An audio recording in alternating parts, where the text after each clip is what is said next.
1, 2, 3, 4. And I miss the count again. A moth keeps kissing the lamp like it can't learn the burn. I keep promising the night that you'll turn. You'll turn.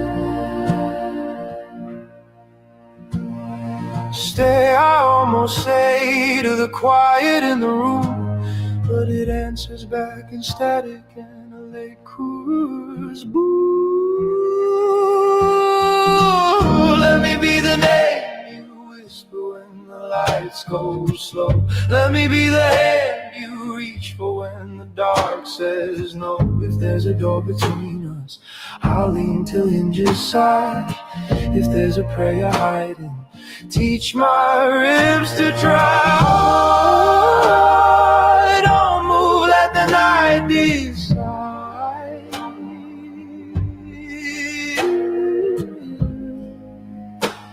I'll wait till your storms run dry. The kettle ticks like a watch someone left in the sea. I pour a cup of thunder, let the steam rewrite me. Your sweater on the chair keeps the shape of a small moon, and the city rings its wet bell. Soon, soon, soon I fold the Sunday paper into paper boats, and out float them in the sinking dare the past to wash out. If mercy has a meter, I'll feed it every coin. Listen to the metal sing, then fail to join. Let me be the name you whisper when the lights go slow. Let me be the hand you reach for when the dark says no. If there's a door between us, I'll lean till hinges sigh.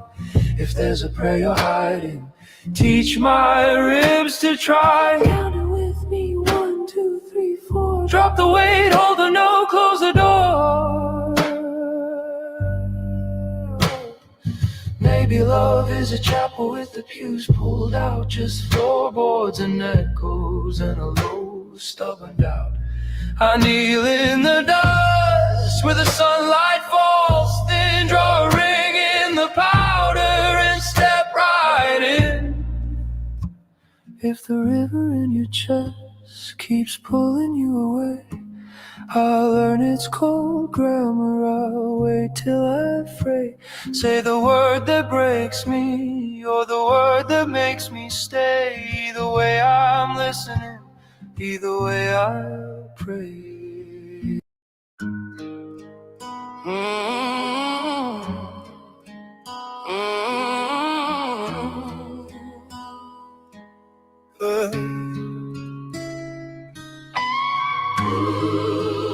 Been driving these roads too long, trying to outrun my own shadow. Mama said the whiskey don't heal, but it quiets the noise for a while. I keep my pain in a coffee cup, mixing guilt with a crooked smile. There's a cross on my dashboard, hanging by a thread of string, and every turn of these tires feels like a song I ain't done singing. I got ghosts in the glove box, prayers in the ashtray, and a heart that don't know how to stop bleeding halfway. Lord, I'm drowning slow in the sound of my mistakes. Every mile's a mirror I just can't shake. If redemption's waiting too late, I'm just a sinner with a song to make. Hey, hey, yeah. The mirror don't lie, it just stare back quiet. I see a man who lost more than he tried to hide. Tattoos and names, some gone, some living, and a ring I still wear, though she stopped forgiving. Got a Bible with burn marks, pages that smell like smoke. A promise I broke under words I spoke. The jukebox hums that same sad key. Yeah, maybe that broken song's just me. I got faith in the dirt, dreams in the ditch, a soul too poor to ever call rich. Lord, I'm drowning slow in the sound of my mistakes. Every miles of memory I just can't shake. If redemption's waiting, it's waiting too late. I'm just a sinner with a song to make. Maybe I'll meet you when the lights go dim. Maybe forgiveness sounds like a hymn. I ain't proud, but I'm still trying. Walking this line between living and dying. Quiet arms low beneath the rain. My heartbeat sync with the 808's pain. I whisper, take what's left, make it whole. Let the chorus ride, save my soul. This is not a test. This is not a test.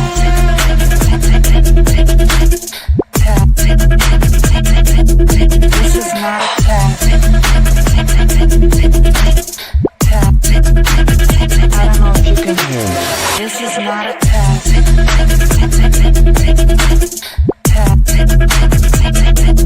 This is not a test.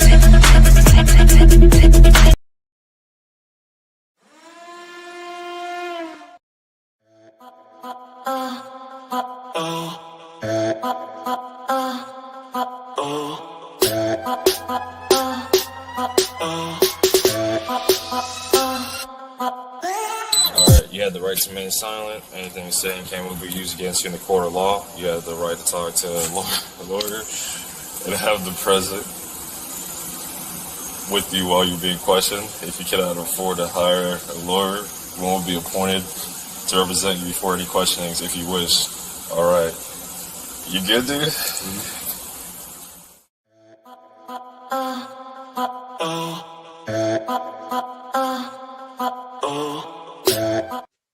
No, we're not good, dudes. We're not good. Mayday. Mayday. I have no idea what's going on. This vertical thing is really tripping me out. So I can see half of you guys with a cell phone in the back end, and then I see the other half of you without a cell phone. So it was really interesting. And then hee haw. Hey, everybody. So good to see you.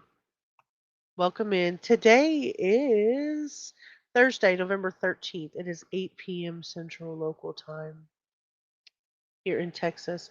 How's everybody's day? You're stuck on vertical. Will the pin message let you move over off of vertical into the main? If not, you may have to go to the main page and click on it. I don't know why I even have this. Annoying. What that is. Trying to see if it clicks. Will it click over? Help you? Let's see if this. It should be pinned up there.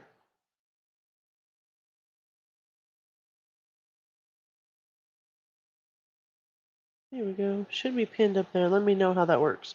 If you're stuck on vertical, click over to the main channel using the pinned message. If the pinned message does not work, I wish they would too, Mustang. I see you as Mustang though in this side. I can see it as. Oh no, you're right. It's not. Dang it. Rude. Let me come in and say hello to everybody that's here, if I'm able to. Jenny Jen, hello, welcome in. Nice to see you, as always. Cindy from sunny South Florida. How is your day today, beautiful? I hope you're doing well. Denise is here watching on the big screen. That sounds very scary to me. Dandy, how are you doing? You see a lot of great musicians at your local brewery.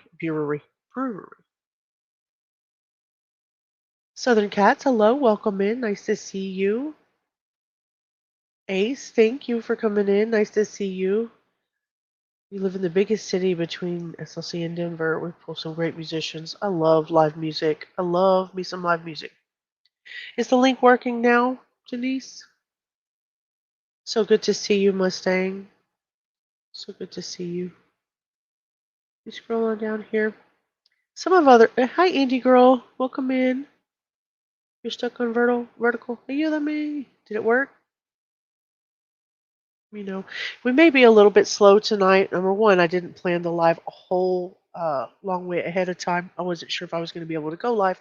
And secondly, there is a lot of drama on these here streets. And so I'm going to guess that's where people are at the drama streams and not this boring old true crime deep dive into Diane Downs' back. Dang it. I tried. Come up here, sister, and show me. I tried. Negative. Not working. Okay. Def- Allegedly, come and show me. Come and show me, sister. Oh, you got a little corgi. Oh, that's so cute. Thank you. Isn't that the cutest thing? Thank you so much. Let me unpin that message then. So do you have to do? I did. I did, sister. There's two of me. Yes. Rubber Amata, welcome in. It's so nice to see you. Allegedly speculating. Thank you for coming over here. I know everybody was out in the drama street, so I didn't mean to pull you guys away. Hey, na banana. Yours is regular? Yeah, there's a regular one, and then there's a vertical chat. So, yeah, I'm odd. It's probably me. I probably screwed something up. My first time to do it. I guess we'll learn as we go, right? If you are stuck in vertical, go out into the main page, and there should be two options. Whichever one is not vertical is the main page. Those are your options. You did? Thank you. I really appreciate that. Yeah, I'm not sure what the heck. What the heck, YouTube? We'll see if I get used to this. It's kind of a weird feeling. I see allegedly speculating over there in vertical, and I see Southern Cats in vertical. Indy's over there. Denise was over there. Southern Cats was over there. Jenny was over there. Ace was over there. Yeah, Dandy. Everybody's over in vertical. You deleted your vertical after stream because you were afraid of being dinged? For what? Dinged for what, love? You're in the right one now? Oh, yeah, now I see you don't have a phone by your name. I'm not feeling the best. I was bullied into having the C vaccine today, and I feel like dog. Oh, girl. I'm sorry you're not feeling well. Bullied into having it done? Welcome over. Why would you get dinged?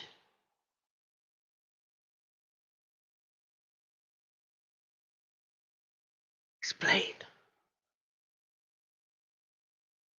Guys, you guys have lit the street on fire with the drama streams today. I'm so incredibly jealous. I also didn't realize that Krisha went live um, for difficult research. So, hi, Bellis. She said she was bullied. We're gonna have to talk to someone. You read somewhere. Oh, look, you can't put the same stream out duplicate. Well, what did StreamYard give it to us for?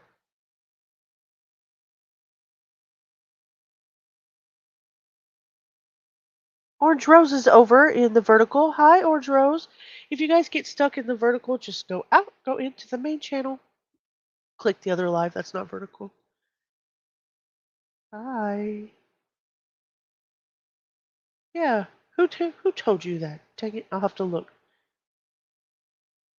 We'll see what happens. We'll see what happens. Okay, guys. The biggest thing that I want to talk about today is the fact that I saw this hospital interrogation of Diane Downs. And after everything that we went through during her whole parole hearing, we did not hear what it was that she said from day one. So I found on this lovely channel this Diane Downs TV channel, which I will post the link in the description when we get done with this live, that they um, went to her bedside and they spoke to her and they talked to her about what had happened.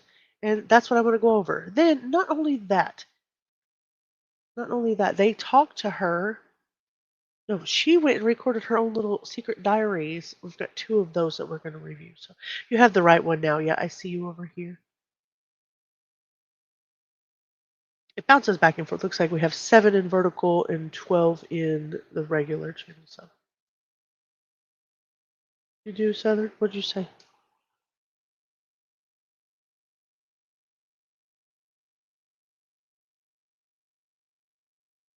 Mhm. So where is it showing me? Where is it?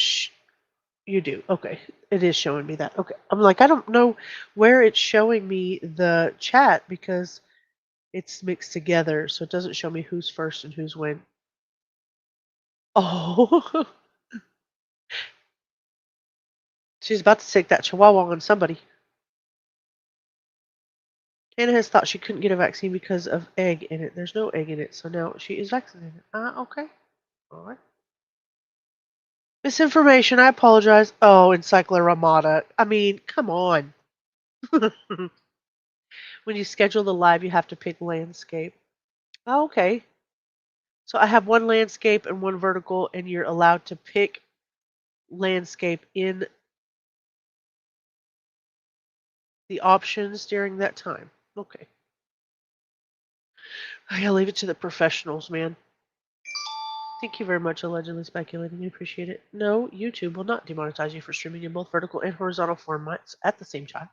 It's an officially supported feature, and many creators use it to increase discoverability.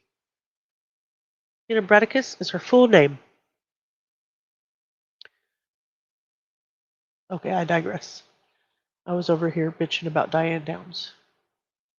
I have to go into the back because I did download the audio and then re-uploaded it to my playlist because it was really fuzzy and weird sounding. So I really wanted to make sure that we were able to get the right content out in the right context of where we could hear what was going on. So I did re-upload it, and both of these are together. The first cover is the Bedside Interrogation, and both of these came from one came from sorry, one came from earlier in the evening when she first got there, and then the apparently the recorder went off and then it came back online. Oh man, sorry about that. Hannah Bradicus, do not look her up. She has a record 10 miles long. You're going to lay down and listen? Thank you so much, allegedly. I really appreciate you being here. Thank you so very much. We love you too. Thank you. Get some sleep. Very excited to hear about allegedly speculating's move. She's only going to be a couple hours away from me. It's going to be amazing. I'm going to get to go see my friend. My friend. We're going to hang out and do all the hood rat things that you do with your friends, whatever those may be.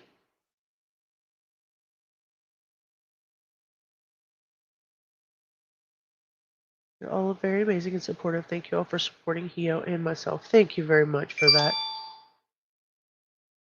Mustang said, good to see you, allegedly. Not allegedly good to see you, but allegedly speculating good to see you.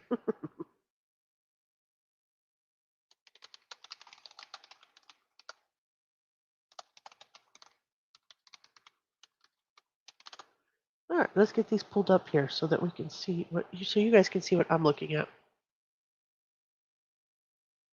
Has anybody watched these already?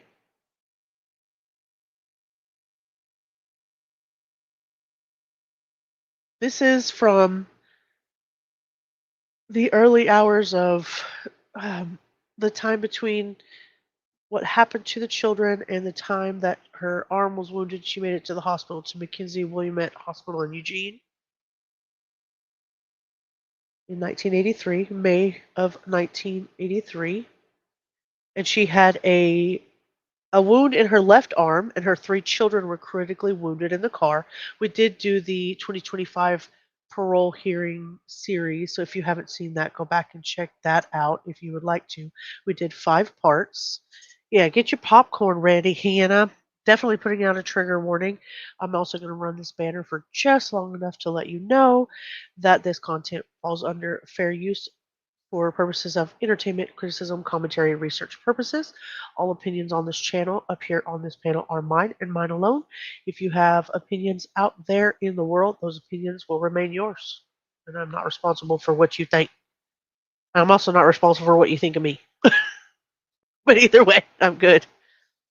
He's a dork. She's a dork. She's just stupid. Are you? I'm learning everything Diane Downs from just going over it with you guys, which is an amazing opportunity for me to educate myself about something important other than drama. Because, girl, I've been falling into it. I just want to watch it. I have to go live so I don't watch it. And then I go and I end up catching up on the drama because I can play it at 2 times speed. I know that's right. If you disappear, you fell asleep. Hannah, you need to take care of you and you first, okay? Please make sure that you're okay. We will be here. This playlist will be here. Everything will be okay. All right, darling?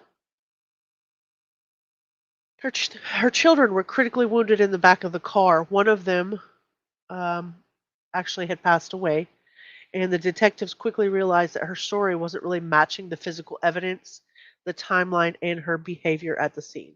So Diane claimed she could barely move and she was in shock, but investigators went to go ahead and speak with her at her bedside, believing that the hospital setting would maybe lower her guard and allow them to question her before she could craft a more polished narrative.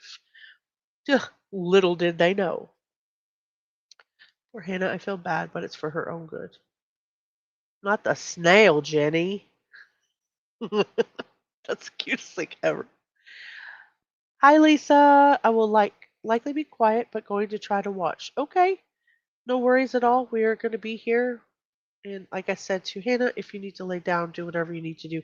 I came on a little later tonight, so this stream will be here if you wake up in the middle of the night and want to rewatch. We will be here. So the time frame for the first bedside interview was just a couple of hours after the shooting on the 19th. The first conversation was meant to gather just the basic facts from her, some stuff that, for the sheriff's office, for Lane County Sheriff's Office, and specifically her interviewer, which is Doug Welch. Uh, he saw there were a lot of issues from the very beginning. She calmly described the bushy haired stranger, which we've heard, waving her down on Old Mohawk Road. She claimed he shot the children while she fought him off. Her tone was detached, which we've known for the last 5 episodes that's kind of Diane Downs in particular, and she has very little emotional fluctuation in her voice, which lends to the detachment that they feel. Thank you so much, Lisa. I really appreciate you. Squirrel, squirrel, your internet is acting like you feel. We will get better. Oh, dang it. Orange, did you make it over here, Orange? Over to the main side? Okay, gotta drive. I'll be listening back in half an hour. Abellis, okay, you be careful, please, driving on these streets. It's 8:30 here. Isn't it a little later there for you? Squirrels, donkeys, wizards. Hannah says, be safe, please. The detectives noticed that she never asked her children were alive. That's one of the first things she noticed, or the first things they noticed from the beginning. 6:30. Oh, okay. Yeah, it was dark here at 6:30. Her timeline is fuzzy. The speed that she said she drove contradicted the medical calculations of the children's internal injuries. And the interview set the tone for everything that's followed. Investigators sensed that she was being performative and not reactive. So we'll go over that one first.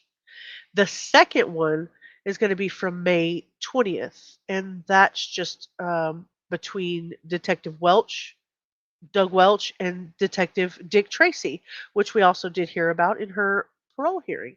Diane's story starts shifting even just the next day. Just the next day. 6:30 and raining a little, all good. Already, it's been dark all day. Honey buns. My husband brought me.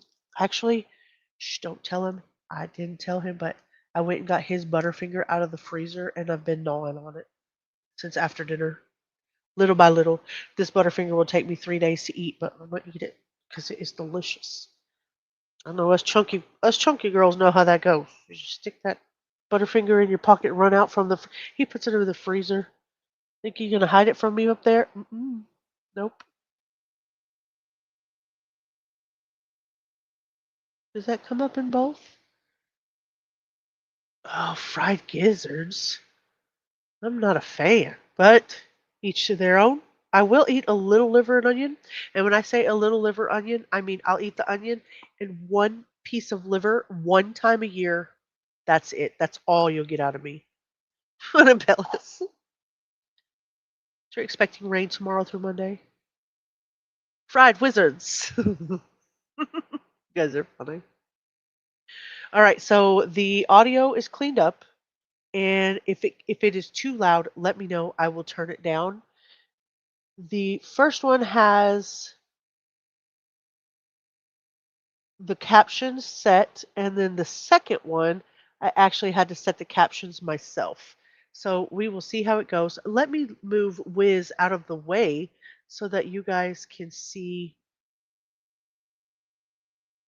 the full effect here. I'm sorry, Wizard, you're going to have to go for today. I'm sorry, I miss you already. All right, before we get started, make sure you got your popcorn, your drinks, your beverages, your bathroom break. I'll deliver a pizza, and then we're going to get started.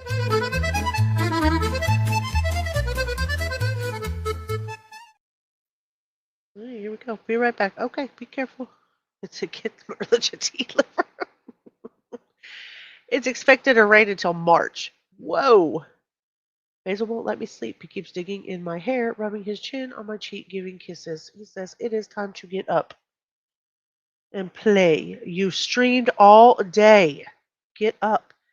Yay! I'm here. You may proceed. Thank you very much, Orange. I was waiting for you. Grab all of your snacks and your pizzas. We predicted snow at the weekend. It will be -3 Celsius or 27 degrees Fahrenheit here, and you can keep that weather right over there with you. As a matter of fact, send that weather to Scotland. You love pizza? Steve, I love pizza. All right, let's get started.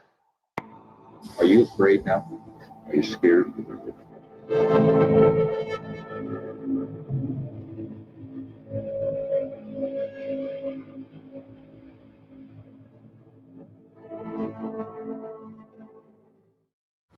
Before we even get started, I do have to let you know that I do have to stop for commentary. So if I butt in, that's what we do over here, then we're just going to be commentating. Do not hesitate to put out your opinions, and I'll be glad to stop and put those on the screen as well. And like I said, let me know if it's too loud. This is Detective Tracy, Wayne County Sheriff's Office, and present in the room is Detective Welch. And did you say your name? Elizabeth Downs. What's your full name? Elizabeth Diane Downs. What's your date of birth? August 7th, 1955. What's your address? 1352 Q Street in Springfield. Telephone number? 726-9667. The date today is May the 21st. The time is approximately 14:04 hours. And this conversation has to do with case 83-3268. Curious Christine, so nice to see you this evening. In 1983, I was a junior in high school, and this happened in my town. My boyfriend's mom was a nurse at the hospital caring for kids in general, or for her children. What an amazing memory. Abellis, stop texting and driving. Heo won't write here. I told y'all I would give her address. Dox her.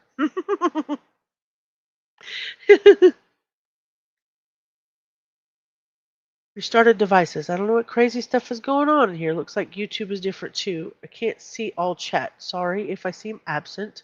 It's the devices and YouTube. No, sweet pea. Now I'm going to tell you a secret. You have a little phone by your name, which means you are in the vertical chat. It is not you, it's us. So if you are in the vertical chat, what you can do is back out, go to my page, to the main page, and come into the other live. So apparently, me trying to put in the link over there and pin it is not working. So come on over. Come on over.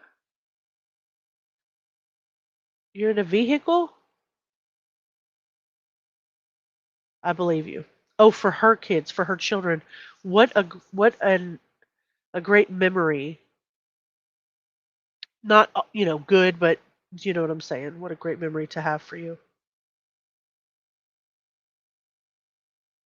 Saw a documentary about texting and driving. Oh yeah, no, I don't think Abellis would text and drive. All right, let's get started. Um, okay, we don't have to be quite so formal now. I just want that introduction. You go by Diane. You said you have an aversion to tape recorders anyhow, Yes, right? I do. Okay. Well, the reason we're taking this is because when we took the original notes in the emergency room there, I don't know that I got everything that you had to say, because you do talk quickly and Yeah. have a lot to say, and it makes it much easier doing it this way. Diane, for the folks of the tape recorder, Diane's in a hospital bed, room 319, has a fractured, Shattered shattered, radius. is it the radio? Radius and Oh, my. muscle damage. The first thing I notice off the bat that is reminiscent already of our time spent in the parole board hearing is how she already corrected the police officer in the first minute and a half. He said broken, she says fractured. She wanted to make sure that he got it right. She wanted to make sure he got it right. Let me go over here. One of these two is the vertical chat, and I'm trying to figure out where's Lisa's at. Somebody go and get Lisa. Okay, there's the regular one. Yeah, because she can't see the rest of our chat.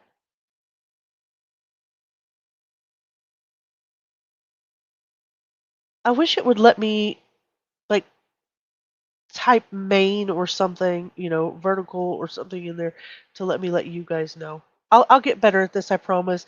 This is my very first one with this regular and vertical chat, so please forgive me. I'm so sorry. The easiest way to do it that I know of is to go out and go back in through the main one. I'm so sorry. And there you go. Rubber is posting it as well for Lisa. Thank you.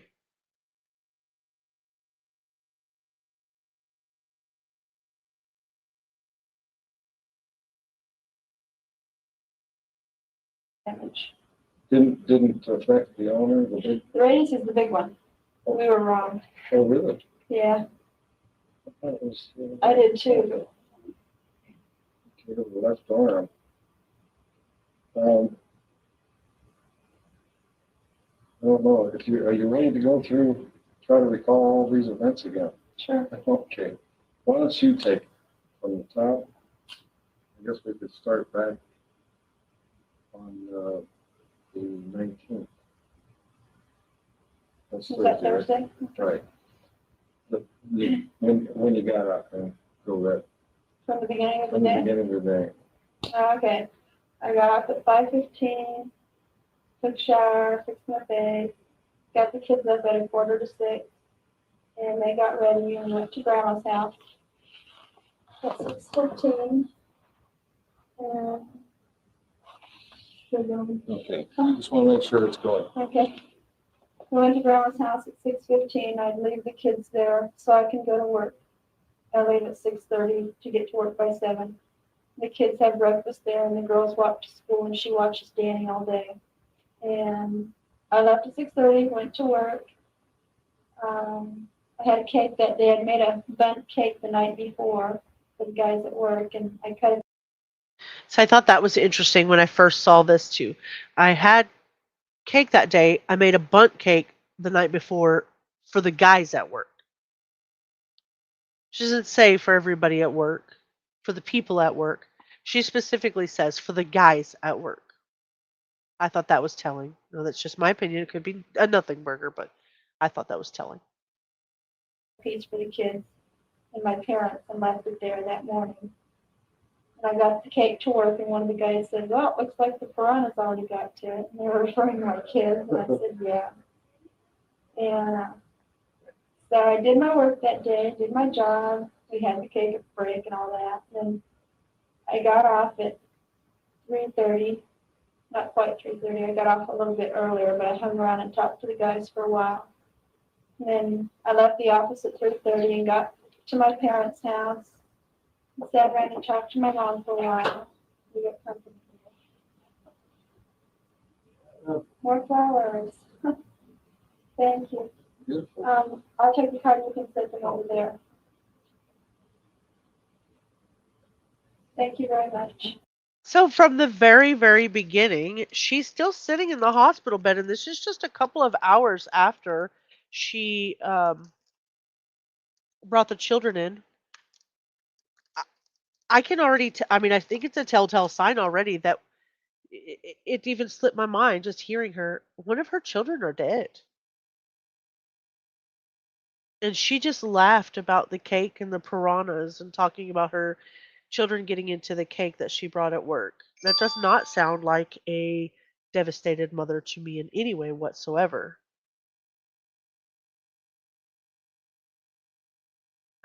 That's crazy. No, not only that, but I heard her say just now that they could put the card over there. So within a couple of hours, somebody's sending her flowers and cards to the hospital? That's pathetic. She really either had the great charisma that we're missing, or she really is just that POS that we know that she is. Remember, she started that job early April. This happened in May, so she got to baking those cakes quick.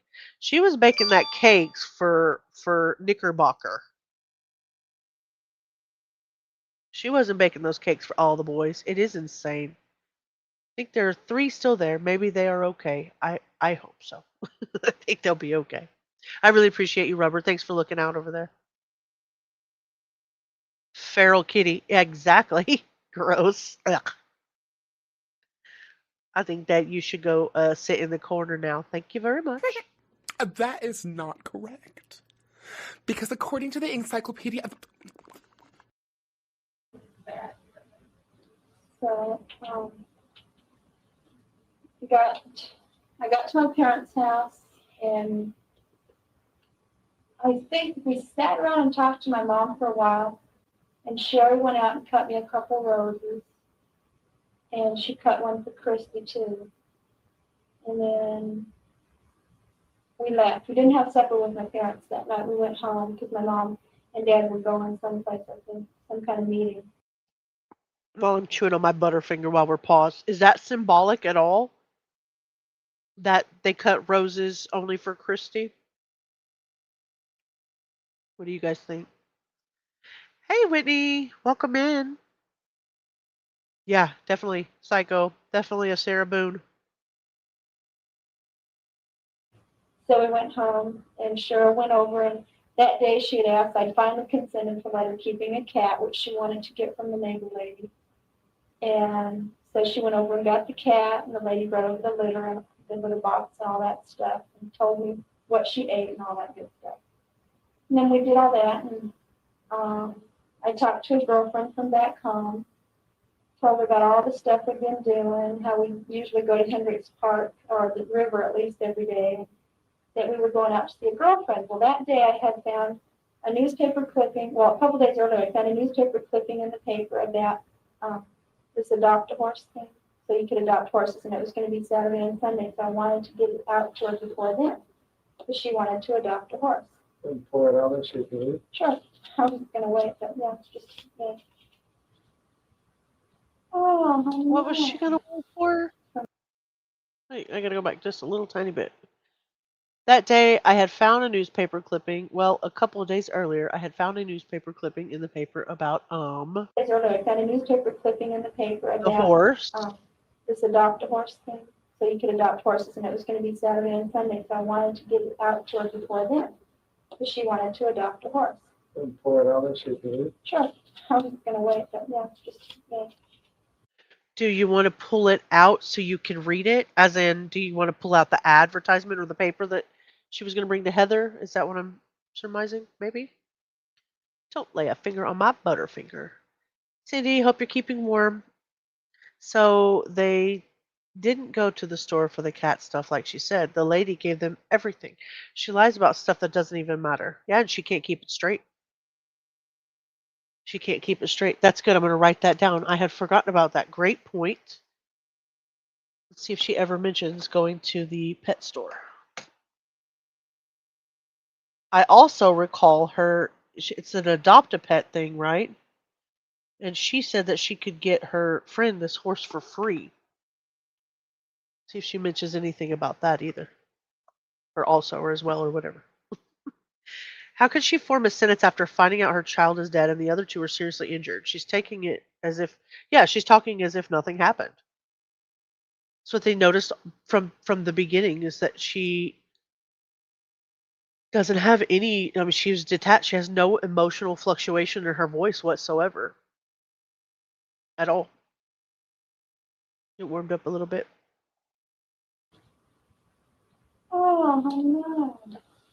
From Phil and Brandy King. He was one of my supervisors. Yeah, pretty cool.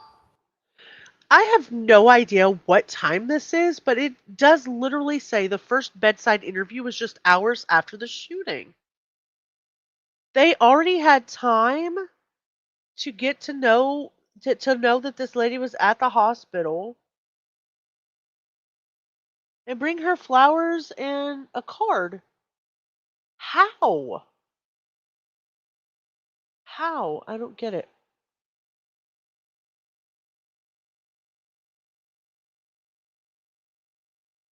Very disassociated. Her children meant nothing to her. Her ex said she was a terrible mother. I tend to agree with them. This is ridiculous.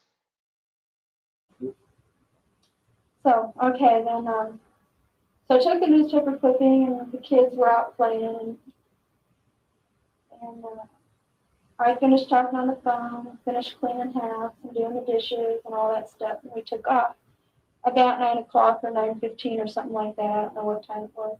It was still light. And we went out there. She lives out in Marcola on Sunderman Road. And we went out there and I knocked on the door and told her about the clipping. And she says, oh, well, have I got a surprise for you? Come on out. So we went out there. She already had a horse. She Whoa, whoa, whoa, whoa, whoa. Really, bitch? Really? Now, she doesn't mention this in later times. I didn't hear her say that at all in anything in the parole hearing that she said there was already a horse there. Once we go back through the other interviews, we'll have to see if she says that. So, the adopt a pet, and she said she already had a horse. And I was wrong. It wasn't her pulling out the ad that she was taking to Heather. What it was is that she was pulling out the card that her bosses sent her. So I was mistaken. Not everyone deserves kids. Be careful who you have children with. Girl, say that loud. I know that's right. If you want kids and someone seems like they would not be a good parent, just walk away. Love won't make them a good parent. That unless you're willing to raise them by yourself. And in these days, that's hard to do. just gotten it a couple days earlier. Same day I found the newspaper article, as a matter of fact. And so she went ahead and took the paper. I guess they considered still adopting a horse. But anyway, she took it. But we stayed and the kids fed the horse grass and pet the horse and stuff like that. And then we left. And we went back out Sunderman Road. And like I said, we like to just cruise around and see stuff. We're new to the area and the kids love the scenery and the trees, and they like to watch the rapids and the water, the river and stuff like that. We just liked enjoying stuff like that. It was nighttime, wasn't it? Wasn't it evening?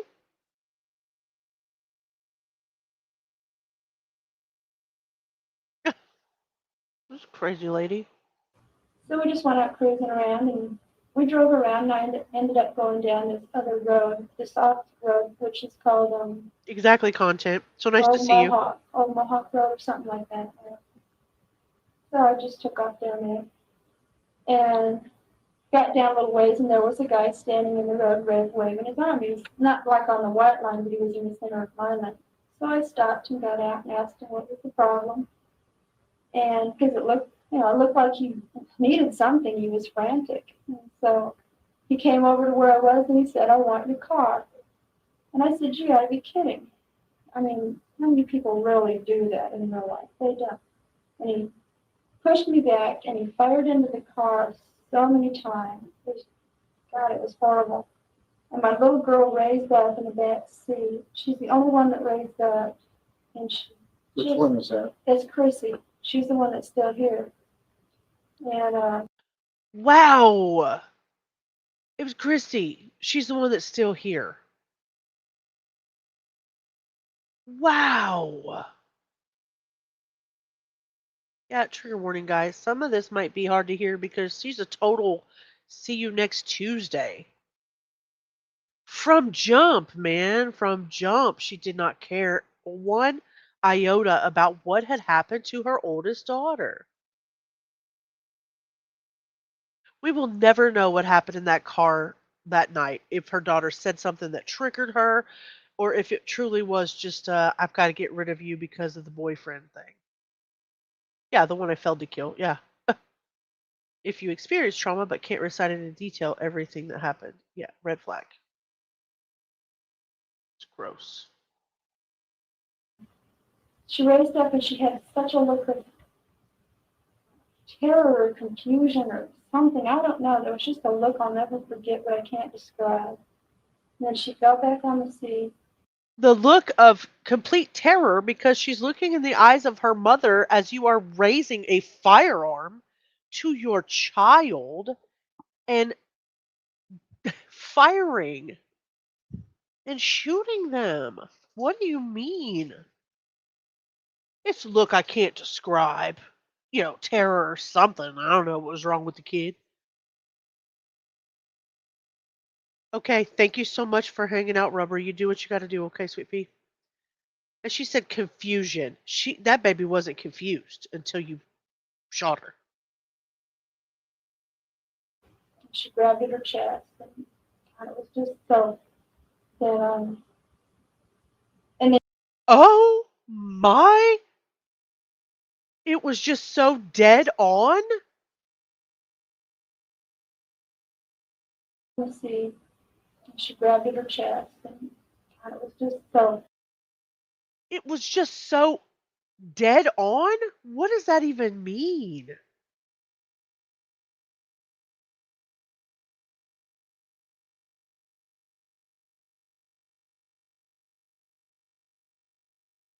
I'm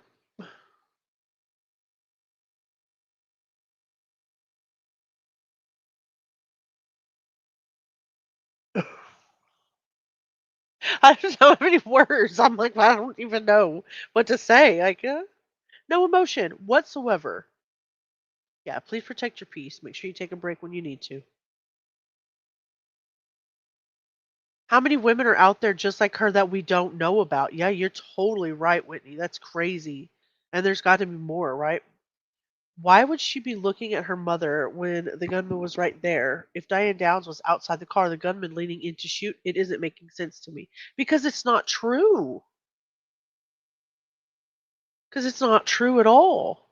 Because you're not insane. You're not dumb. You know what I mean? You see it for what it is. Right? Like what? Whitney says, peace and love to everyone. First, she got out and got the gun out of the trunk. She had time to think about what she was going to do.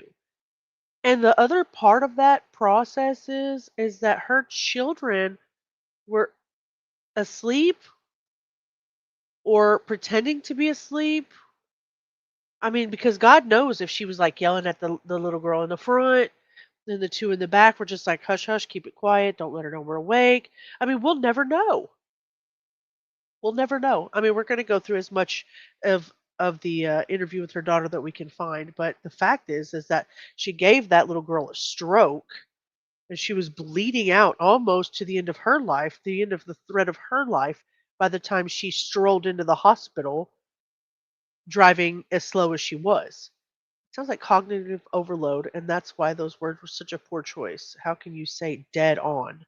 Yeah, yeah. I believe she planned it. In my opinion, I believe she planned it as well. I don't think there's any other way to look at that. And I cannot wait to go over the secret recordings with Robert with you guys. And don't forget, she was jamming to Hungry Like a Wolf. Yeah, pathetic waste of space. That, and then he turned to me and he goes, "I want your car." And I was just aghast. I didn't know. I mean, I had to do something, so I begged throwing the keys to distract him because he was a little bit bigger than me, not a whole lot, but a little bit. And I knew I couldn't beat him up in a fist fight, and he had a gun anyway. And I figured if I could distract him, if I could just draw the attention away, I could shove him and get the hell out of there. Sorry about my language recorder. That's all right. So, And so I kicked him with my knee sort of and shoved him. Listen, Hobag, your child is dead, and you're worried about saying saying a cuss word. Get over yourself. And well, as he was swinging around, when I threw the keys, he swung around and he shot a couple times. And one of them caught me in the arm. And it didn't even hurt. It felt like somebody had squeezed me, and that's all. It didn't even hurt. But I knew I'd probably been hit. At least Oh yeah, it didn't even hurt. You know why? Because she's a superstar. She is like Hulk. Everything was fine. She's great. She's the star of her own show. All freaking ready. It hasn't even been 10 minutes into this first interview and she's already the star of her own show. She's gotten cards and flowers. She's giggling with the interviewers. She has no remorse or no inflection in her voice of pain whatsoever. And she got shot and it didn't even hurt.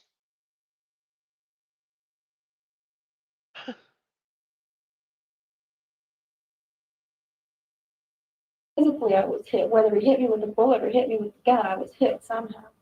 And I shoved him, I jumped in the car, and we took off. I put the key in the ignition and took off.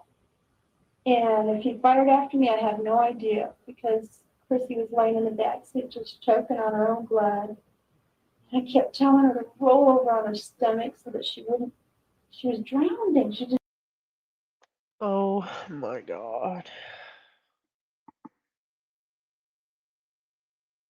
I should put a better trigger warning because some of this is going to trigger some of you. Some of us are smart enough not to buy into her bullshit, but just in case. Trigger warning, people. If blood and stuff like this and the descriptions make you woozy from a freaking idiot woman who doesn't give a shit about the children she just shot, then, you know. She said she threw the keys like she was acting like she was going to throw the keys and then pushed him out of the way, put the key in the ignition, drove off and the door closed itself.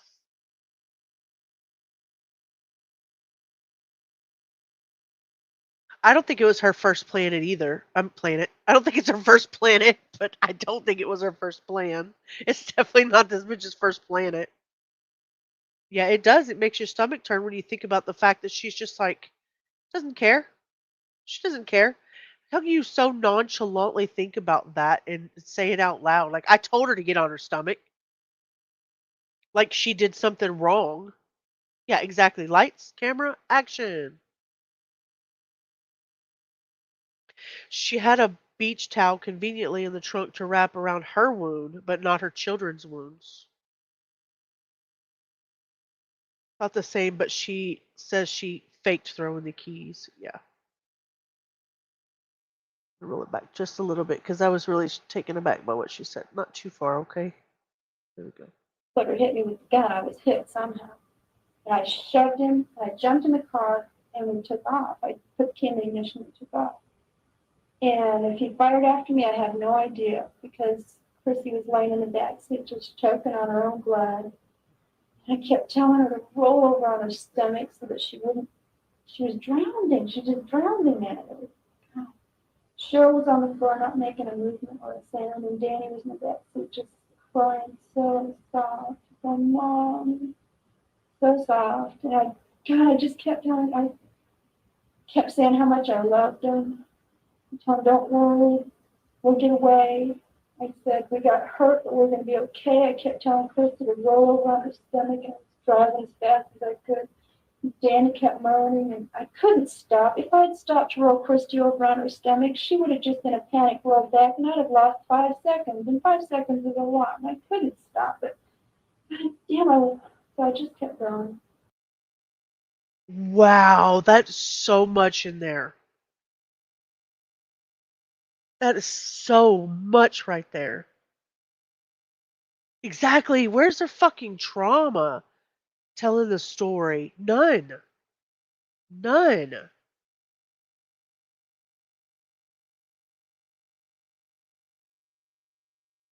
You would have tried to bandage the child and not yourself? Absolutely. Freudian slip, she is definitely not human. Yeah, she's from another planet. Yeah. She drove as slow as she could. Yeah, exactly. From everybody's account around the place, she just, from everybody that saw her driving to the hospital, thought oh, she was driving very slow.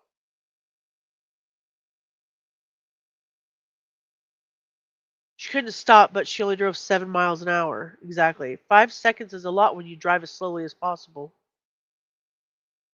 Disgusting. And we got out to the end of the road, and we got out on the Mohawk, that bridge out there on Mohawk. Yeah, we got out on Marcola Road, and the bridge that goes over the McKenzie, and Christy stopped choking.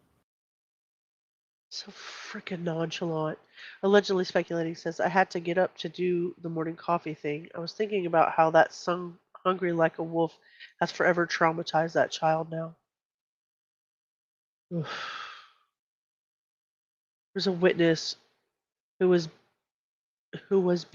who saw her on the road. Oh, behind her on the road. I have a song like that. The one that like I can feel it coming in the air tonight terrifies me. I have no idea why. Really? Interesting. That's very interesting. I will not tell you then that is one of my favorite songs in the entire universe. I won't tell you that. And I definitely won't use it against you to terrify you. We will hypnotize you and we will figure this out. I'm so sorry, allegedly. You and some of those hidden traumas hurt my heart. Never hear the song the same again. Probably won't listen to it. Yeah, I wouldn't either. I don't think I liked it to begin with. I don't like Duran Duran. I didn't like them in the 80s, 90s, or 2000s. And I knew that meant her lungs weren't working anymore. She wasn't breathing. I just kept saying, God, do what's best. If they gotta die, let them die, but don't let them suffer. I kept going. We got to the hospital. My arm was sort of starting to hurt a little bit. And I grabbed a towel and wrapped it around. I don't know what. The towel was maybe beside me. I don't know where it was exactly. We had been to the beach the weekend before, and it was a beach towel. The only one that got left in the car. Kate, when did you wrap that towel around? When I was driving, because it was starting to drop. How far down the road? I don't know. I don't know. What?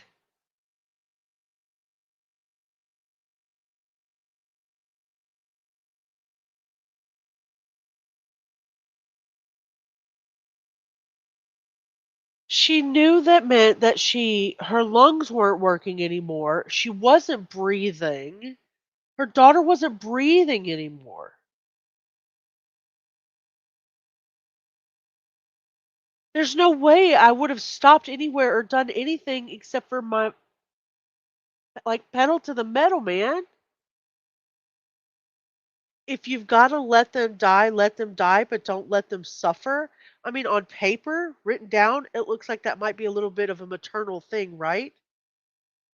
Like a mother pleading for mercy from our God, our Savior. But psychologically, that's not even compassion. She's performative from the beginning. She wants to control everything and emotionally distance from the beginning. When people say something like this in a time of crisis, isn't it like, wouldn't you think you would be in like deep distress? Like in fear? You're bargaining your children's life with our Lord and Savior? But you have like a stage ready performance for the interrogators? I'm the kind of mother that would put my children first. It's crafted, dramatic, performative, all of that. And more importantly, she said all of it while not even displaying any genuine fear, any panic, or any sorrow whatsoever in her voice. Instead of wrapping the children, she wrapped herself. You just look right here. It says she wasn't breathing anymore. One wasn't making any sound whatsoever in the floor from the beginning. The second one is in the back. Her lungs weren't working anymore. She wasn't breathing either. The third one's in the back moaning, "Mom!" You're shot in the arm. You're driving, but you can wrap a towel around your arm? She had to drop off the horse article first. Oh, sorry, content. Yeah, that makes sense. Absolutely. You don't beg God to take them from you. In my opinion, you would pray to God to get to the hospital as fast as you could so that they could save your children. Please don't let them suffer. Let them be saved.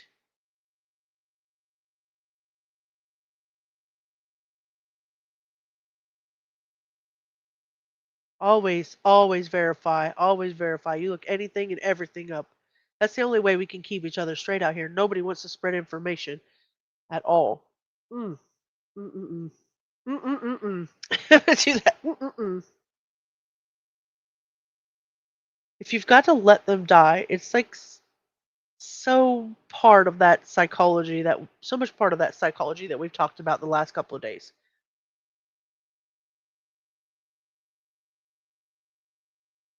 She almost frames it to the police as if it's a choice that the hospital staff is going to have to make. Not something that not a choice that she made because they were shot. Not she let them die, but they might let them die. You're not a bystander, sweet pea. You shot them.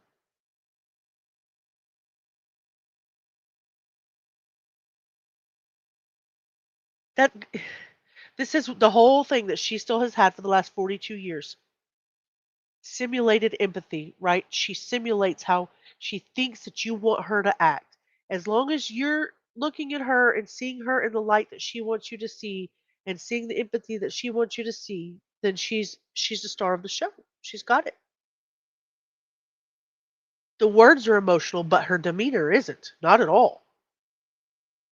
In here in the notes, the detective said that she did not display any sense of panic, real panic, any urgency, or any devastation before or after saying anything that she did during these interviews.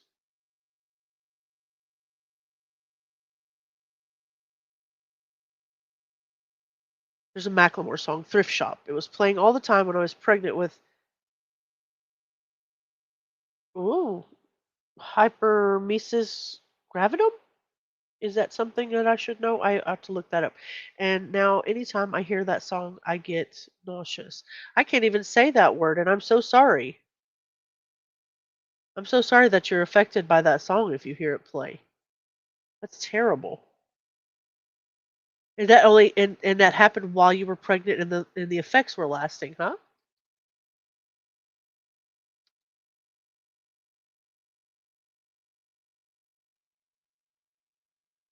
Hyperemesis gravidarum.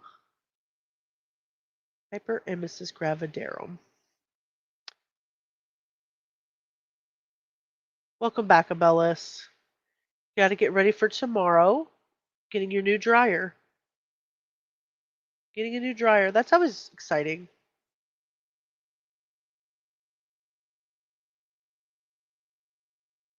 I think she understands that the suffering of her children makes her look bad. So as long as she distances herself from the perception that she did it, she'll be okay. Same thing as always. Same thing as always. Hey, Edith, nice to see you. Yeah, yeah, almost the same as morning sickness, but now it stays with you after you've had your children. It's crazy. Yeah, I can't imagine way worse than just morning sickness. I do not wish that on anybody. Okay. Working anymore. She wasn't breathing. I just kept saying, God, do what's best. You know, if they gotta die, let them die, but don't let them suffer. I kept driving, we got to the hospital. My arm was sort of starting to hurt a little bit. I grabbed the towel and wrapped it around. I don't know what. The towel was maybe beside me. I don't know what it was exactly. We had been to the beach the weekend before, and it was a beach towel. The only one that got left in the car. Kate, when did you wrap that towel around? When I was driving, because it was starting to drop. How far down the road? I don't know. I don't know. Down the bridge?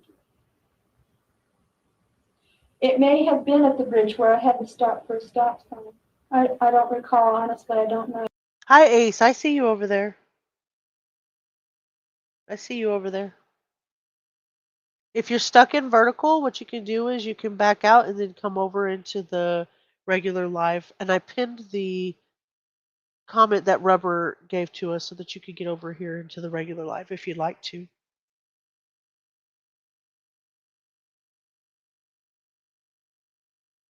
No, you're fine. I'm glad you're trying to relate it to what she's saying about her kids. Yeah. Trying to relate it to Diane and her poor kids forever having the song effect with them. Yeah, I understand that. Southern Cats, I don't see you. Southern Cats, are you stuck over in the vertical?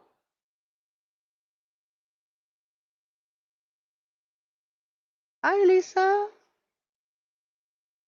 You didn't stop before that. No, I didn't. I just kept going until I got to the end of the road. I didn't stop at all.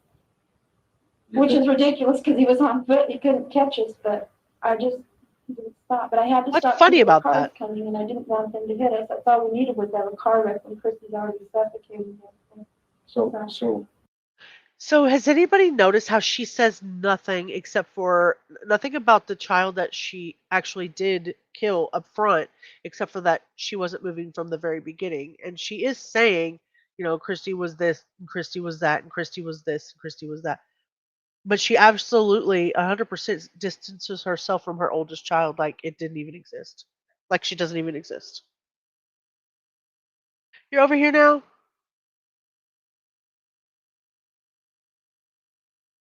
What's irregular about? Stoic, so nice to see you. Yeah, this lady is she's not our friend. She always says she got them there on time. They were all alive when they arrived, she says. I can't remember if Cheryl was still alive. She was not. She was not. It did work. We see you over here. You're over there. Just saw a long police escort like leaders get. Who's in town? Hmm. Hi, Jenny. You will get cognitive dissonance from trying to think of Diane Downs as a mother. really, At some point, I grabbed the towel and wrapped it around the arm. but what I mean is that that's about the only stop you had to make. Or did you have to stop No, for signals? I had to stop at 2 stoplights. I mean, Did you go on the freeway Yeah. down that No. way or out Marpole Road to? Marpolo, just followed the Marpolo Road out to the mall. Did you? And there was a stoplight there, but it was green, so we went on through it, and then we had to stop at one stoplight on the way there. So maybe it didn't take us that long to get here. It just seemed like it took forever because she wasn't breathing anymore. It just seemed like it took forever. So maybe it didn't take that long. But anyway, so I got to the hospital. I laid on the horn. I wanted to grab my kids up and run in, but I couldn't. My arm was starting to hurt. So I laid on the horn. Some lady came out very indignant and flustered, having somebody doing such thing in hospitals. And I told her to get the hell in there and get somebody out here to get my kids. Give me a freaking break. Give me a break. Hold on here. So maybe it didn't take that long. But anyway, so I So I got to the hospital. I laid on the horn because I wanted to grab my kids up and run in, but I couldn't. Got to the hospital. I laid on the horn. I wanted to grab my kids up and run in, but I couldn't. My arm was starting to hurt. So I laid on the horn. Some lady came out very indignant. So I laid on the horn, and some lady came out in a very indignant fluster. How many of us talk like this in our regular lives on the daily?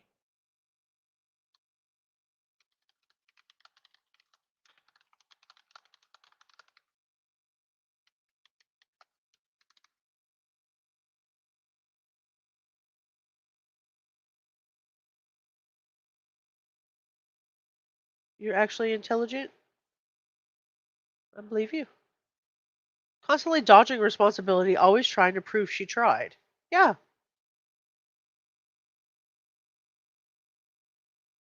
like the hospital staff or butlers or valet drivers.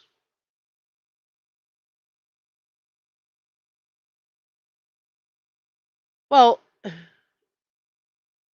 it's simple. Like she thinks this is like a throwaway sentence, but when you unpack everything, like we do in this case with Diane Downs, it exposes several layers of her personality. First of all, she's extremely defensive from the second she pulls up, and she has to frame herself in a way that makes her look like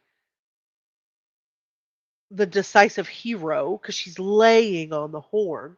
She took action. She's the one who's in control. Good night, sweet pea. See you soon. Her arm hurt. Yeah, exactly, Jenny. Get some rest, allegedly. She wants to be the hero, the one that took the action, the one that stays in control. She's been this way from get. I cannot believe this. She doesn't focus on the trauma at all. Her children are shot, they're bleeding, they're dying in the back. She's emphasizing how she performed a sense of urgency in order to get them out here. I was desperate for help. And look how efficiently I handled this crisis. I was laying on the horn, and this nurse was just so rude. Classic narcissistic framing.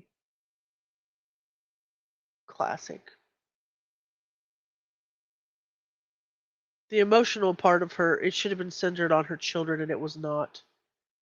She sees the woman who came out to help her as over the top in that moment.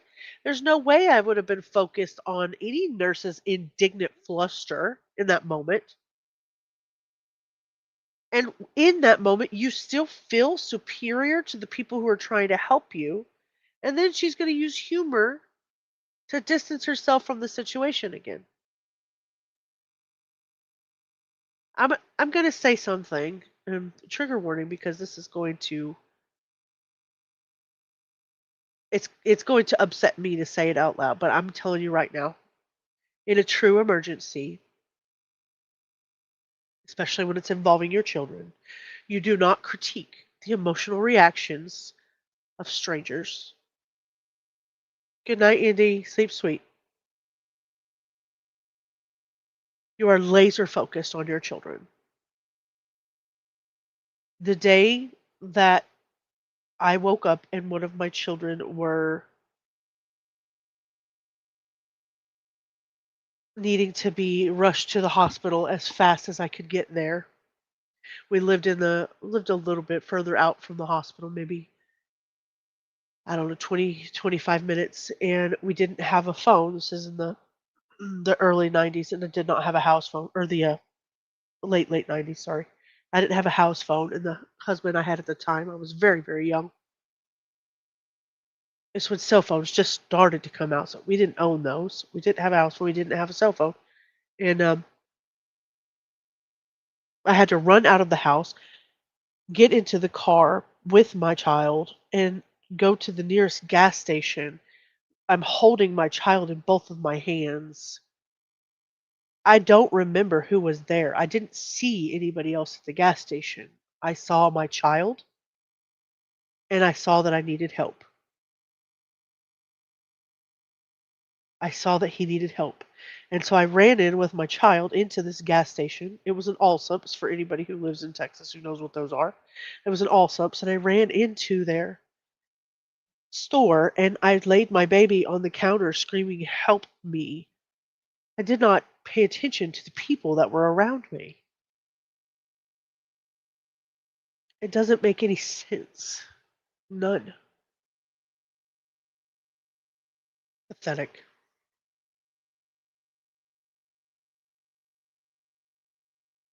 And it's weird because it's not just Diane Downs, right? There are people all over this country nowadays that are just they're often their children. Like like it don't mean anything.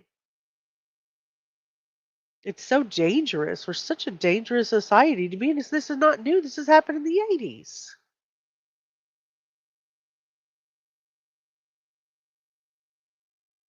Thank you guys. And flustered having somebody doing such thing in hospitals. And I told her to get the hell in there and get somebody out here to get my kid and call the cops. And she says, she just looked at me, and so I started to go in the hospital. I picked my arm up, it was pain, and I picked it up. I went in the hospital and I said, somebody go out there and get my kids out of the car. They've been shot. There's no way that you have the type of adrenaline that you would have as a mother who just went through everything that you just went through and your arm even hurt. It wouldn't hurt. Thank you guys. I ran out the door at night with my child choking. Her dad called 911, but I'm screaming outside. A neighbor actually cleared her, and all was well, but that's how we act. Absolutely, Lisa, and I'm so sorry how scary that must have been for you. How very scary that must have been for you. You don't think about the fact that you're in pain. You just really don't. Yeah, you could lift a freaking car. I've seen that on the news. Women could lift a freaking car if they had to.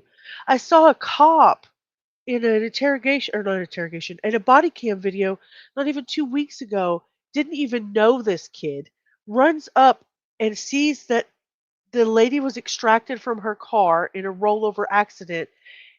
The lady's screaming for her baby, and this man runs back to the car and literally pushes that car over to get this baby that was thrown out from the car who's underneath it. Like push this car over. This guy doesn't even know this baby or the lady. Diane's indifference about her kids' injuries is reminiscent of Suitcase Killer Lady when she found out George was still in the suitcase. Absolutely. Absolutely is. In that moment, Lisa, nothing matters but getting help. Yeah, nothing. You don't think about somebody being indignant to you or being frustrated because you're sitting on the horn. You could give one shit about that. And I'll be honest with you, I've never met a nurse in a place like that during an emergency that would have gave one shit that you were sitting on the horn. It happens a lot. Any nurse that I've ever run into can tell you there's lots of ways that people try to get your attention. If they need your attention, they need your attention.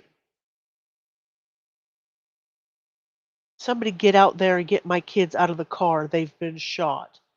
So I wonder if there's anywhere that anybody has. I haven't seen anything on it yet. We're going to have to look for the transcripts. I wonder if any of the nurses or any of the doctors testified or any witnesses testified to her running in and screaming all of this stuff and making a big ruckus like she says she did. And they did. They went out, and I went back out there, and they missed Cheryl. She was on the floorboard, and I said, there's another one on the front floorboard. She's under a sweater. And so somebody, the nurse, Oh my freaking God. So you put her under a sweater? You knew she was dead. You knew she was dead. It wasn't like she was like Christy in the back seat where she was, as you say, drowning, and it wasn't like Danny who was moaning mom in the back. You knew she was deceased and you decided to put a sweater on top of her?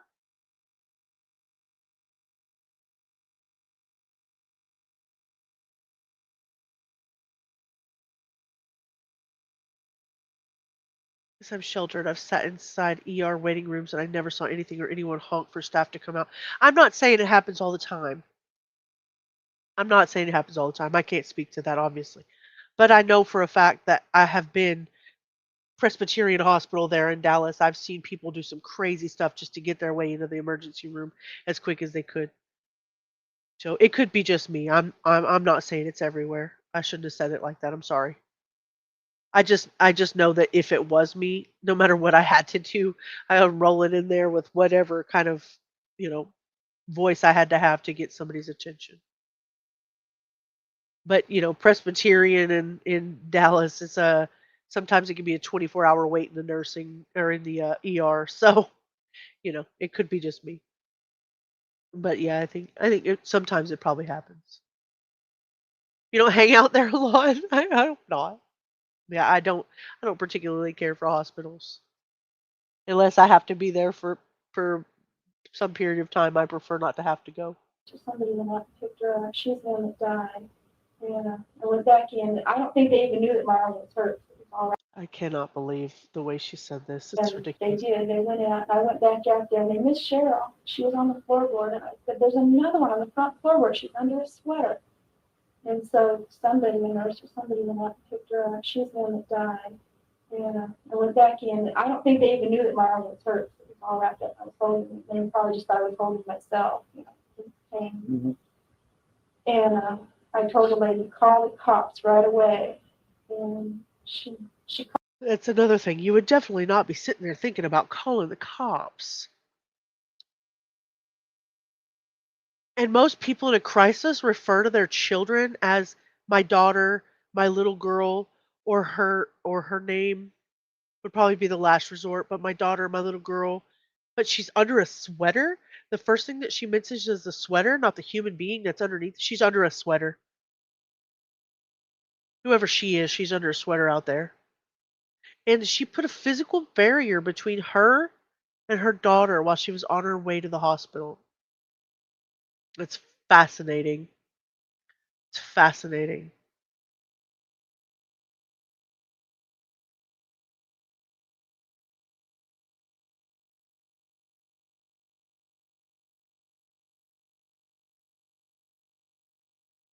No, absolutely could not relive this as she's telling it and not break down. Yeah, my babies. Something. She's compartmentalized before she even gets to the hospital. How do you do that? How do you do that? Didn't go back very far. They probably just thought I was holding myself, the pain, and they probably just thought I was holding myself, in pain. Mm-hmm. And I told the lady, call the cops right away. And she called a couple other people first, but I kept sitting there saying, call them, call. So finally she did. And she reported that there were 3 children that were shot. And then I finally told her, and I've been shot too. And she said, oh, okay. yeah, don't forget about And me. so they took the kids in, and I went into the emergency room where they were working on them. Christy was just, Christy and Cheryl both, they were yellow. Have you seen a dead person? Lots of them. That's what I figured you probably had. Lots. But they looked dead. I saw a man a few months ago that hung himself. It was a neighbor. And he hung himself because of money problems or something. And I could see he was dead, and his wife just kept saying, John, you can't be dead. She kept trying to revive him, and I didn't have the heart to say, hey, Mary, he's dead. But I could see he was dead. His eyes and his color, his tongue was all swollen. He was dead. This is insane to me.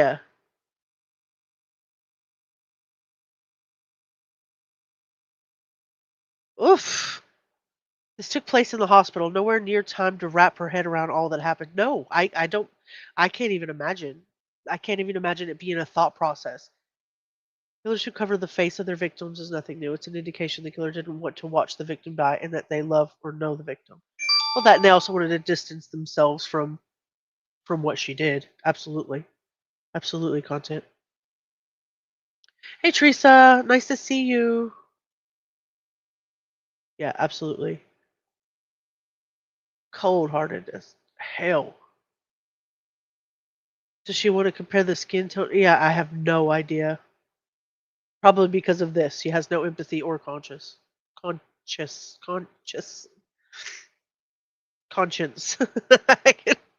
stumbling over my words. I'm a little angry at the moment.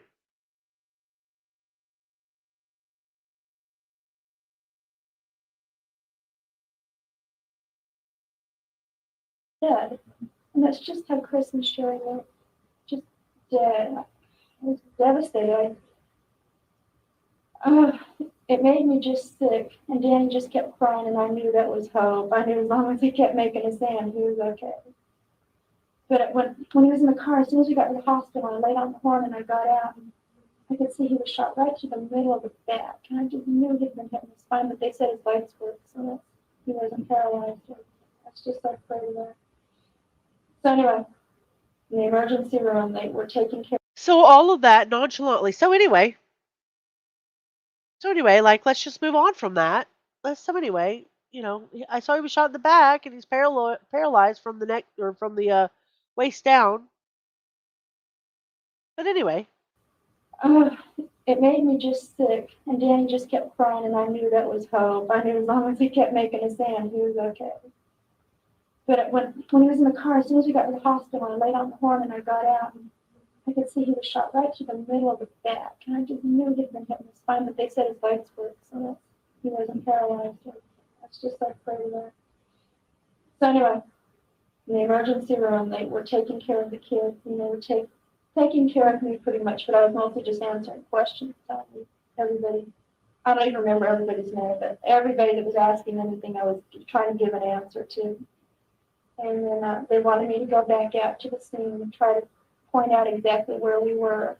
And so I said, yeah, fine. And they said, we want you to know that it's dangerous if you go out. Something could happen, with my arm, because my arm hadn't been attended to at all.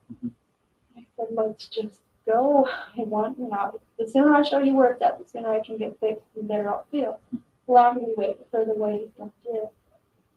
So I knew they were doing the best they could for my kids. They told me that Sherry was in pretty bad shape and probably might not make it. And I said, okay. and you were going to leave the hospital, and you were okay with leaving the hospital? You were like, she might not make it. Well, let's go out and find this guy. Probably the furthest thing from my mind would be worried about the guy. I've already gotten away from him. We'll deal with that later. But she's not going to make it. So, yeah, well, you might as well just go out and try to find the guy. Come on. Content says, yeah, it's not the first time she'll try to explain that Danny is not paralyzed because he can partially use his limbs. Oh, well, that makes it all better, doesn't it? She's such a crap. Hi, K-Swan. How are you? If you're in the ER, no one remembers anyone's name. Agreed. I hardly remember my own in a situation like this. Claiming he can move his limbs so he isn't paralyzed. She told Oprah he's not paralyzed, he's just in a wheelchair, and the audience groaned. Yeah, okay. She's such a piece of crap. From the word jump, literally. So then they wrapped my arm up with something. Oh, they put it on a metal splint, wrapped it up with gauze. And I went out with the officer, somebody, detective, I don't know who it was. I went with somebody and my dad. And I went out and showed him as close as I could to where we stopped. I also alerted them to the fact that there was a yellow car in the road because I had to go around it. It wasn't really off the road in the dirt. It was sort of half on, half off. And I said, wait a minute, there was a car back there. And he said, where? And I said, right back there. It was an old yellow kind of car, a medium-sized car. Not like the car that we were driving, which seems to be, but it was bigger than my car. You see my car below. Yes. Bigger than that, but it was smaller than him. So it's a medium-sized car. It was yellow, old yellow color. And it was an older car. And it had been there, and it wasn't there now. And so I told him that. And I said, I don't know if it's his car. It could just be maybe some kids were parking there. Maybe they were necking. Who knows? You say that yellow car is like it's oxidized, or is it a pale yellow? Like a pale yellow. Okay. Is it a ratty looking car? Or, we call ratty cars. And eat up. Like dented and not well taken care of. It was not well taken care of, but it wasn't really dented up either from what I could see. I didn't notice it. I mean, who really looks at a car in the road? It was just an older looking car. It didn't look like it had been any major wreck or anything. If it had a plate from out of state on it, do you think you would have? No, I wouldn't have noticed it because I'm from out of state. And for all I know, everything is from out of state up here. All the Oregon plates still look strange to me. I still have Arizona plates on my car. Right. So isn't that strange for me to see us? And where I come from, everybody does. In Arizona, snowbird. So I would not have noticed the place. So in the interrogation, obviously, well, it's not interrogation at the time because she wasn't under arrest, but during the what they do call it a bedside interrogation, she over explains everything. Everything from start to finish, just like she does in the parole hearing. But this is the very first day, the very first couple of hours after the shooting. And she has over explained the situation to try to confuse people from jump. It was dark, but she knows a lot about the yellow car, right? I've heard repeatedly that psychopaths believe everyone thinks like they do. I guess the same could be said that I think sane people think that a lot of us sane people are thought, our thought processes are the same. So I can see how that might be a thing. Whatever, whoever determines what sane is, but yeah, such detail. A couple of hours after your kids are shot, and you don't think one of them's going to make it, but you left the hospital to go out to the scene. No freaking way, man. Don't you all think she sounds less angry way back then than she did during the parole hearing? Oh yeah, I would agree with that. I would agree with that. In my opinion, she sounds way angrier now. She's had years and years to, perfect her role in her own drama series. She's probably mad that they're going to keep her there.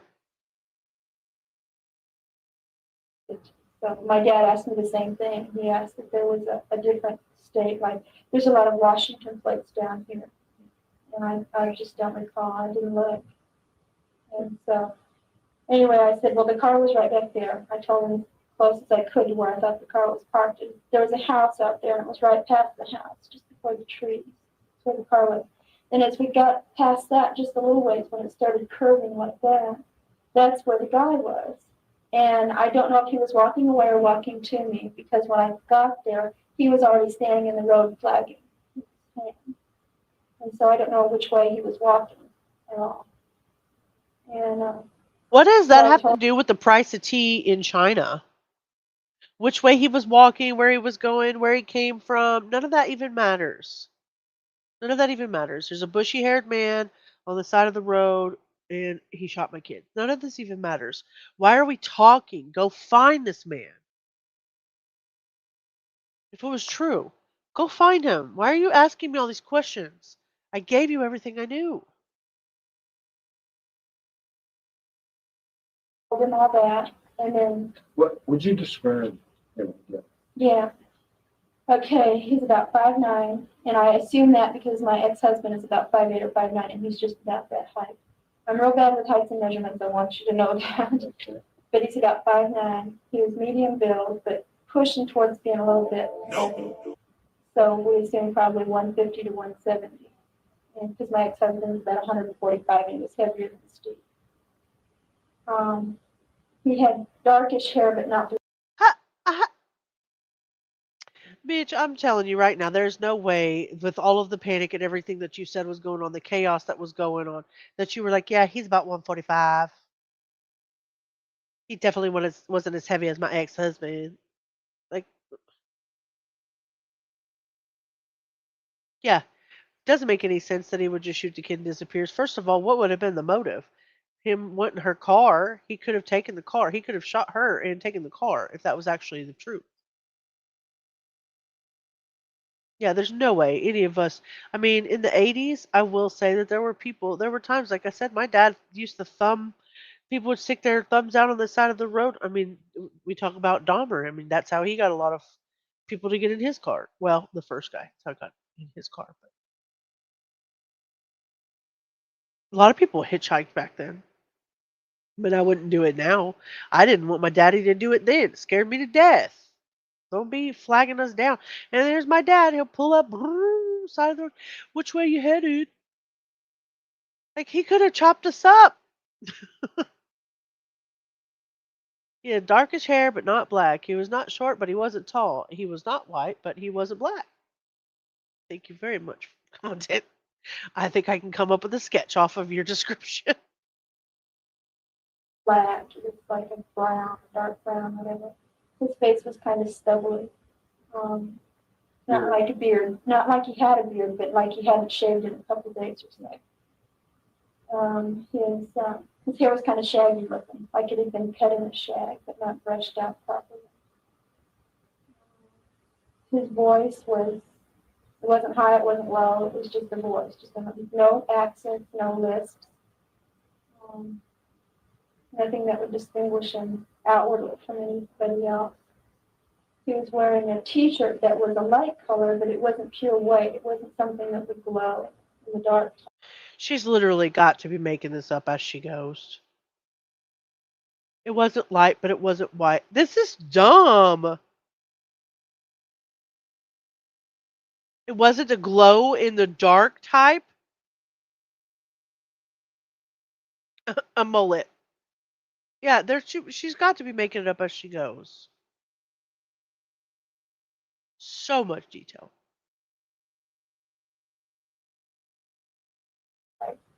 So I don't know if it was dirty or if it was a pastel or what, like maybe beige, I don't know. And he had Levi jacket on and a pair of blue jeans. Were those the old faded out type, or were they newer looking? No, they were just older. Not, I think, did you see the Levi's I was wearing? Yes. They had holes in them and stuff. I mean, I like old comfortable. They weren't quite that comfortable. They weren't holy or anything like that, but they were not real brand new. Medium blue then, Yeah. not bright. You know how they are when they're brand new. No, they weren't brand new. Okay, let's see what else. That describes him pretty well. Okay, so back to the scene. I showed them where everything was. And the guy that I was with drove to a couple of houses and looked around. My dad noticed we drove up in one yard. And my dad is a pretty observant person. He tries to watch everything. And when we drove up in somebody's yard, there was a light on upstairs. And when we pulled up in the yard, it went off. And my dad mentioned it. I know the policeman mentioned it. Wasn't there a light on up there before? And my dad said, yeah, there was. So my dad kept watching the window where the policeman or the detective, whoever he was talking on his little phone, and I was sitting there just watching everything. And the reason we were there is because there were horses out in the field. What is her damn obsession with the horses? Gaslighter, denier, doing anything to get your ass farther. Nobody cares. Literally. She triggered you so you just ate at Long John's? Like Long John Silver's?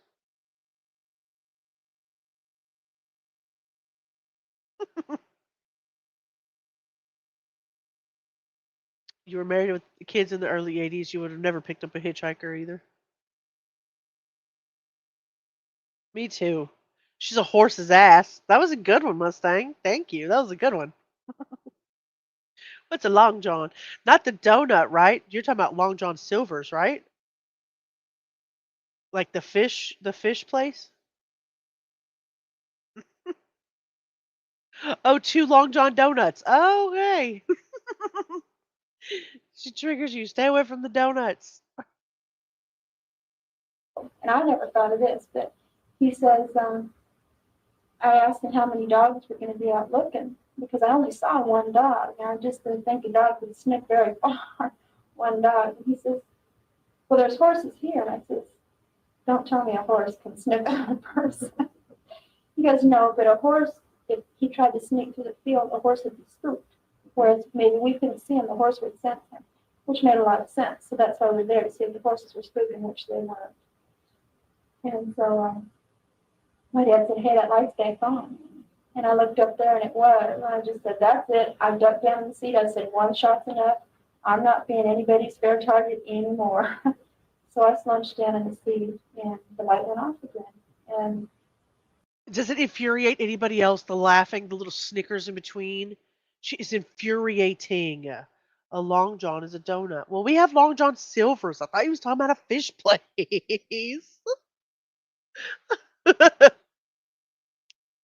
Maple donut. That's my husband's favorite too. Yeah, why is she laughing? Southern Cats, you and I are on the same wavelength. Like this bitch. Putting my recycling together and getting ready for my bed dryer tomorrow.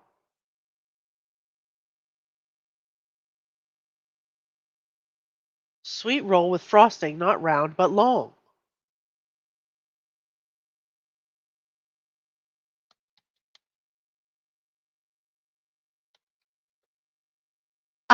You know? That's what I thought.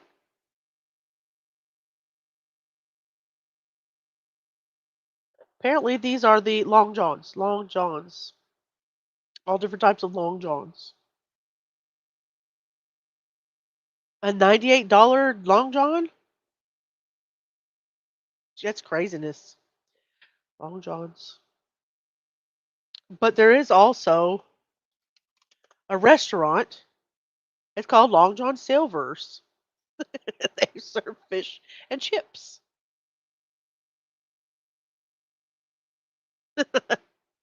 You guys are funny. Long Johnsons are thermals. We call them eclairs.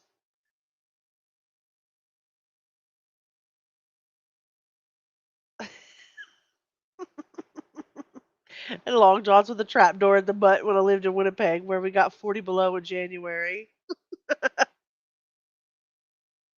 They're funny.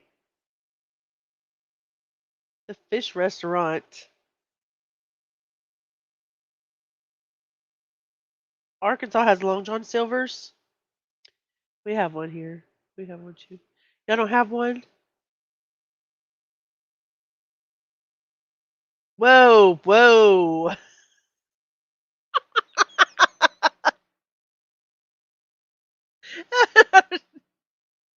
Oh, that threw me off. Your dad called long underwear long johns? Yeah, my husband does too. You want one now? Of what content was talking about?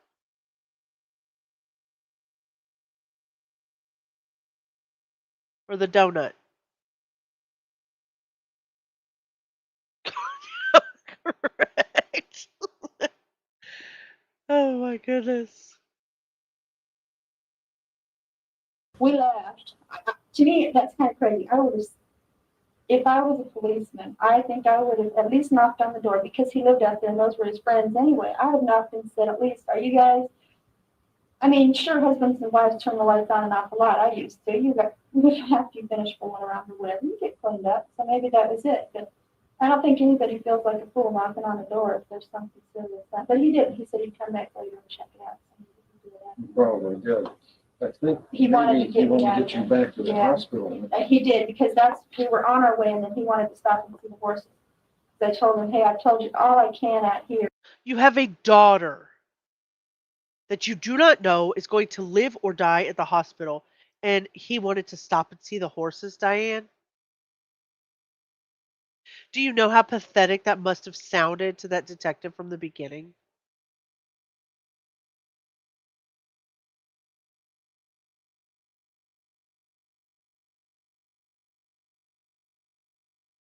I cannot with you.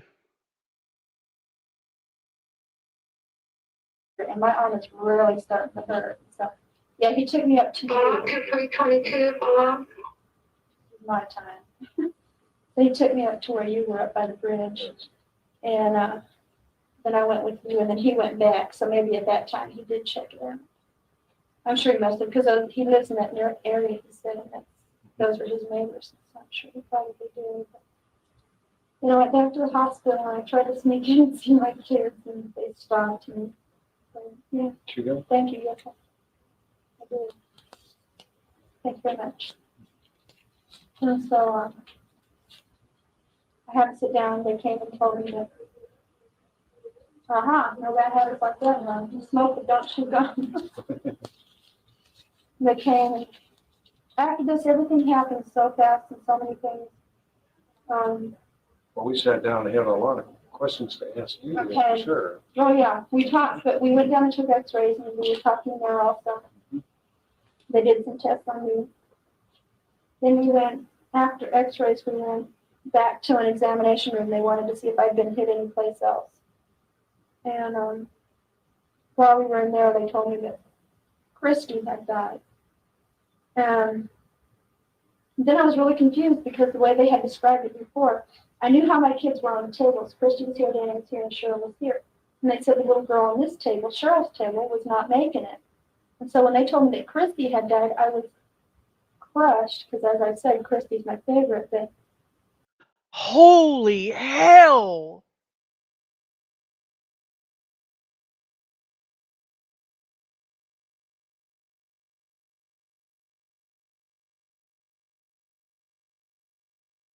Are you fucking kidding me?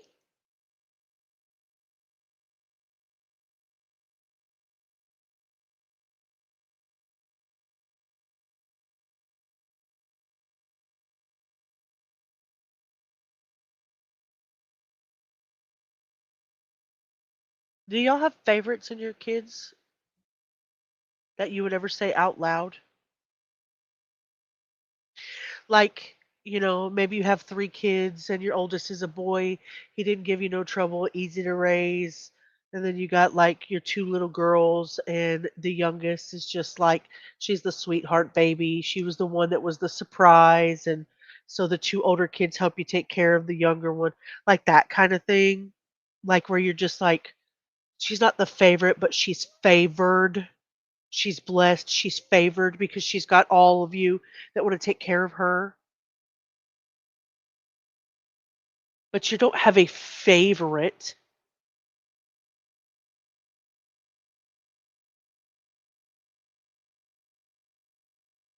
Yeah.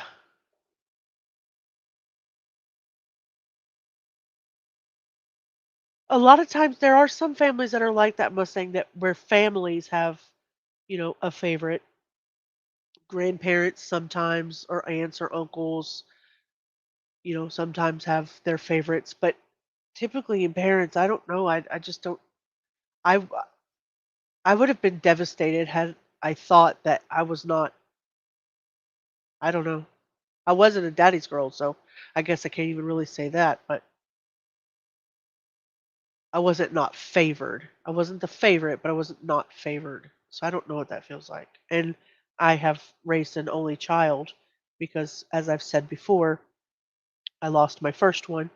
And my middle child, I have him, and I lost my last one. So I've raised an only child. So he is absolutely my favorite. You wouldn't even tell your pets that who's the favorite. Yeah. Yeah, my dogs would be like, "Excuse me?" I agree, Abellas. They're like kids to us, though. Certainly not while they were in the hospital fighting for their lives. Absolutely. I was favored in some ways, but each of my siblings were favored in their own way. I was a daddy's girl. See, that's magic. That's magic. Favored, that's different when you say that you were favored. I have a little brother, and he's favored. He's my favorite. I love both of my brothers, but he's my favorite out of my 2 brothers. But not in a way that I don't love the other one. You know what I mean? He was very favored. He just was kind of like my baby doll. He was 8 years younger than me, and so when he was born, he was just like my baby doll. I was 8. I had a baby to carry around. It was awesome. My mom was always looking, where's the baby? Well, he has got him.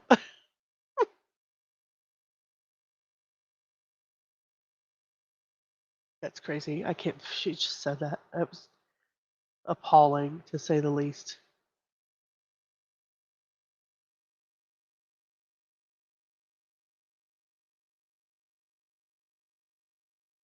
on tables, Christy was here, Diane was here, and Cheryl was here. And they said the little girl on this table, Cheryl's table, was not making it.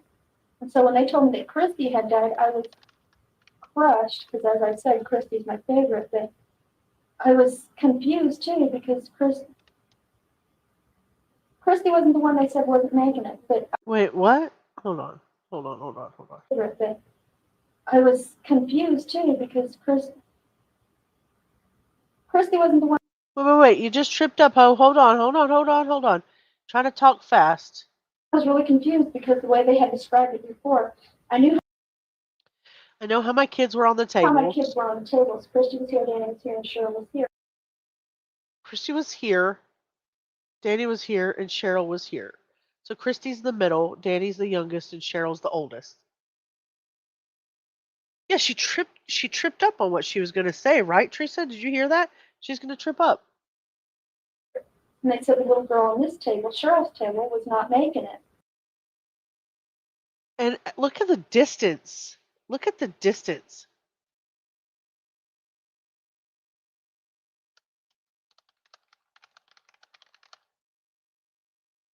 The little girl on this table, Cheryl's table, was not making it.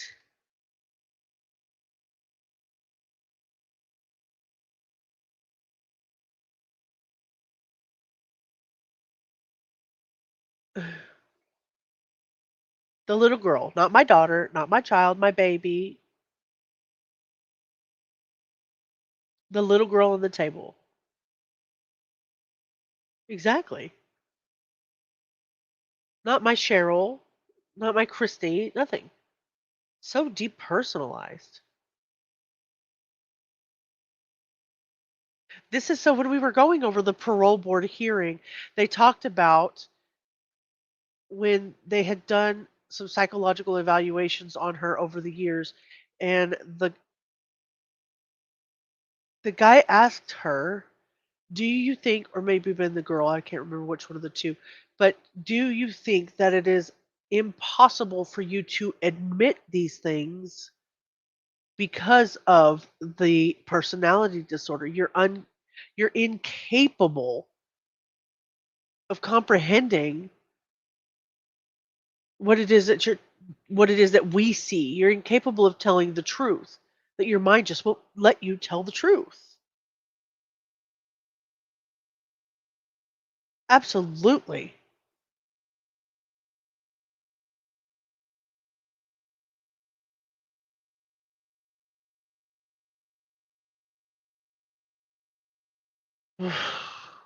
Infuriating.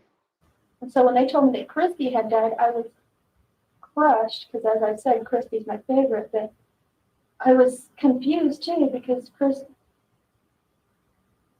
wasn't the one they said wasn't making it, but I sort of accepted it because Christy was the one that quit choking in the car. She was the one that was suffocating, and I could believe that she was dead. I kept saying, I want to see him, because I wanted to see who the hell was dead. Who was it?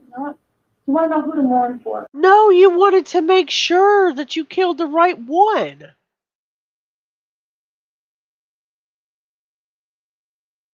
See, this leads me to believe that she intentionally killed the one and shot the other two, was hoping that she shot them in a place where they wouldn't be able to tell the other two, wouldn't be able to tell the story.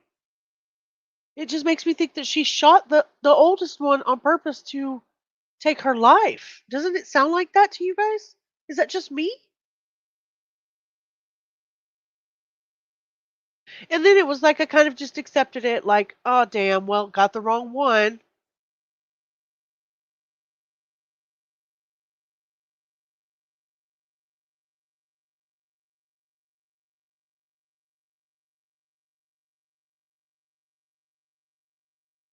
How unbearable this woman. So she wouldn't have been crushed if the others had died just slightly upset. Yeah, she just accepted it. She just accepted it. It is what it is. She got the wrong one, so she'd know who to mourn for. Fully believe she would have tried to finish the job if she were unsupervised in the hospital. But but Teresa, why didn't she do it before she went to the hospital? You think that she thought one bullet was going to take out all three of them? That just the shot was going to take out all three of them? And that's why she was driving so slow, because she was just hoping that it would be done with before she got to the hospital? I don't know. It kind of leads me to believe that she thought the oldest was, like, she knew for sure that Cheryl was gone, but she was going to be devastated that Christy wasn't? That Christy was still around? You think she wanted them all gone, but now she's worried because she knows Christy saw her do it? That's a good possibility. Believe she thought they were gone by the time she got there. That's a possibility. Maybe she thought that they were just all going to be done for. who you're supposed to cry for. And they kept saying, it was Christy. And I said, okay. I was distraught. And then somebody else came in, a doctor or somebody came in and said, the preacher, pastor or whatever, the chaplain came in and said that Cheryl had passed on. And I'm going, who is it? You know, and he says, well, your father identified it as Cheryl. So then I knew that, because I said, that does it. You take me, I want to see who is alive. I don't want to see who's dead. I want to see who's alive. And he says, well, your father's already identified the dead girl as Cheryl. So then I knew that. Oh my Jesus Christ in the sky with this one. Your father's already identified the dead girl. My dad knows my kids. And I figured, okay, now I know who it really was. And I can believe it because Cheryl didn't make a sound or a move the whole time we were driving. So they said that she was dead when she got there and they just never could bring her back. So that's why they said she wasn't going to make it, 100%. because they couldn't bring her back at all. Which, it. She is absolutely disgusting. Absolutely disgusting. Your dad's already identified the dead girl as Cheryl. That is so shocking. That tone, the word choice, the mechanics of how she delivers it. That's one of the clearest examples of emotional detachment in this entire case. It has to be. What am I saying? It's funny. What did I say? The kids might have played possum in the car after she shot them like kids do. Yeah, I said that. I believe that. It's probably could be the case. What did I say? She sure did. She snickered or laughed or something.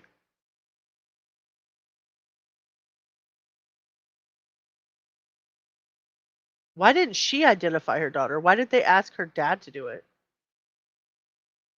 It wasn't a chore. It wasn't a chore to identify her daughter. I know she didn't suffer at least, and that's good, because now the rest of us, we're going on, and I've got to go home and tell Chris and Cheryl, and Chris and Danny that Cheryl's not here. And Chris, my God, I don't know how long she's going to be here. Be safe. She looks so bad, but they say she's going to be okay. And they say that I was talking to my brother. He works in a hospital, and his girlfriend is a recovery nurse or something like that. She does something. And so she sees it all the time, and she says if Christy's answering questions, whether they're conscious or subconscious, if she's aware of enough that she's shaking her head or her head yes or no, then she's okay. Her mind is okay, which is great. Yeah, because she's so smart. She's almost a genius. She's just super, super smart. I don't believe that for a gosh darn second that any of the nurses, especially family, would tell her that as long as she's shaking her head, yes, she's going to be okay. No, not even in the 80s. I'm not that person either. It does absolutely take a ton of strength or integrity to be a child detective because I would smash this bitch into the floor like Hulk. Hulk smash. I'd be done with you. I'd be like, it would be like good cop, bad cop, but I'd be like bad cop, bad cop. So don't leave me alone in a room with her and make sure there's no recording if you do. Allegedly, I might do something like that. The doctor may have mistakenly thought maybe the mom would have been so traumatized that the grandfather would be a better choice. How wrong that is. Yeah, yeah, I can't imagine. I can't imagine, to be honest with you, I can't imagine having my father identify my children in the morgue.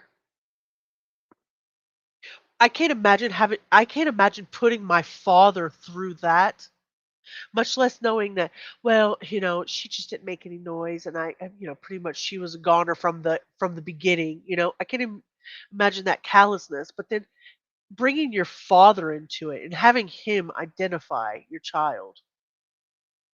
I wouldn't have put my parents in that position ever. Bad cop, that's me. She's almost a genius. And it would just be devastating to think that she wouldn't be that way again. But anyway, so I did. The first time I finally knew for a fact that it was really Cheryl that was gone was what night did I tell you? Thursday.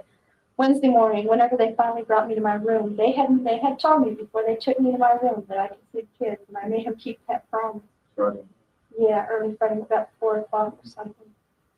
And I got to see Christy, then I knew for sure that it was Sherry that was gone. And my parents, I think my parents came in to see me. I don't remember when it was, but my mom was asking me Cheryl's favorite color. She's going to buy a dress. We're going to have a small service for her. And she wanted to buy Cheryl a new dress. Cheryl loved new dresses. And so I told her red. I've been thinking I want it to be white. I mean, she's such a good kid. That's wacky nonsense. I okay. She did, but you notice how she says that in present tense right there. She's such a good kid. That's so weird. This girl is infuriating. Back and forth on the mentals, man. Back and forth on the mentals. Can you imagine what she would say if she had identified Cheryl? Yeah, no.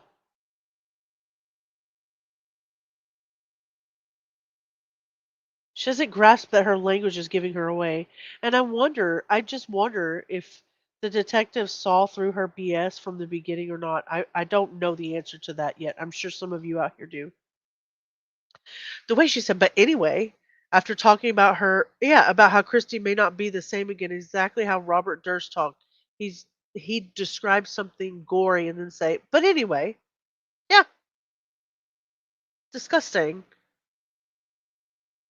A lot is wrong with her. I'd venture to say a lot.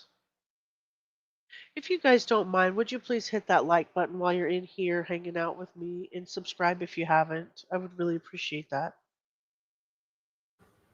This should be one. She's an angel now. So. Anyway, sorry. Anyway, then after that, Oh, she just turned it right back off. She was like, it should be white. She's an angel anyway. She's an angel now anyway. Oh, anyway, so I've just been going through these emotions every day. Like, really. Thank you very much for that content. Yeah, like the time change. Time to change the subject. Just like from 1 minute to the next. I've just been going through the motions every day. You talk to people, you talk to old friends, it takes your mind off of everything. Okay, let's go back to the day this happened. Did you have anything to drink that day? No, I didn't. Alcohol? I like whiskey, but I haven't had any whiskey. And the last time I went to see Nick was a month ago, I think. Almost a month ago. I don't know, it's in my diary somewhere, but it's at least 3 weeks ago. And I got real drunk that time. I spent the evening at my ex-husband's house. I had worked in long, so I had a lot to drink. How long ago was that? About 3 weeks ago. So, And that was in you went back to Arizona. Arizona? Yeah, I was in Okay. Arizona when I did that. but But I that came day, back.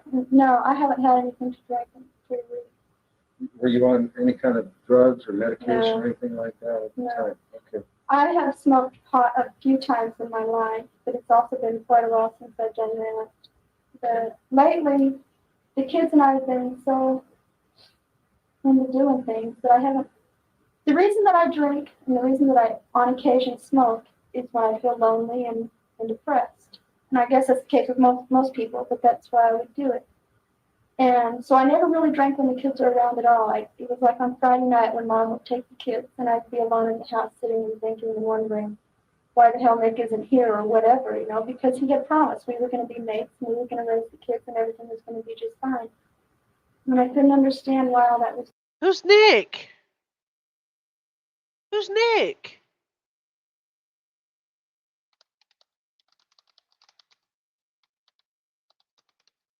Who the heck is Nick? It's just gonna keep saying it until I find out. Nick is one of the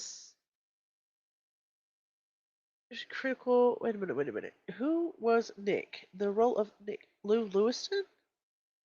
Oh, Robert Lewiston. That she calls him Nick? That's Robert Knickerbocker? Is this the first time we hear about him?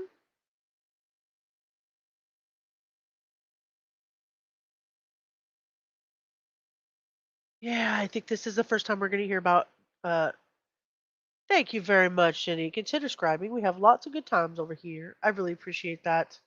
Every day, what a revelation. The rest of us exist daily with emotions. Absolutely, we do. 100%. Bellis, thank you. Thank you so much for the 20 gifted True Crime Guardian memberships. That's amazing. Thank you. Let me see if I can open this up to the thing and see if it actually told us who got them this time. Because because we never get to know anymore. Go over here. Down to the chat.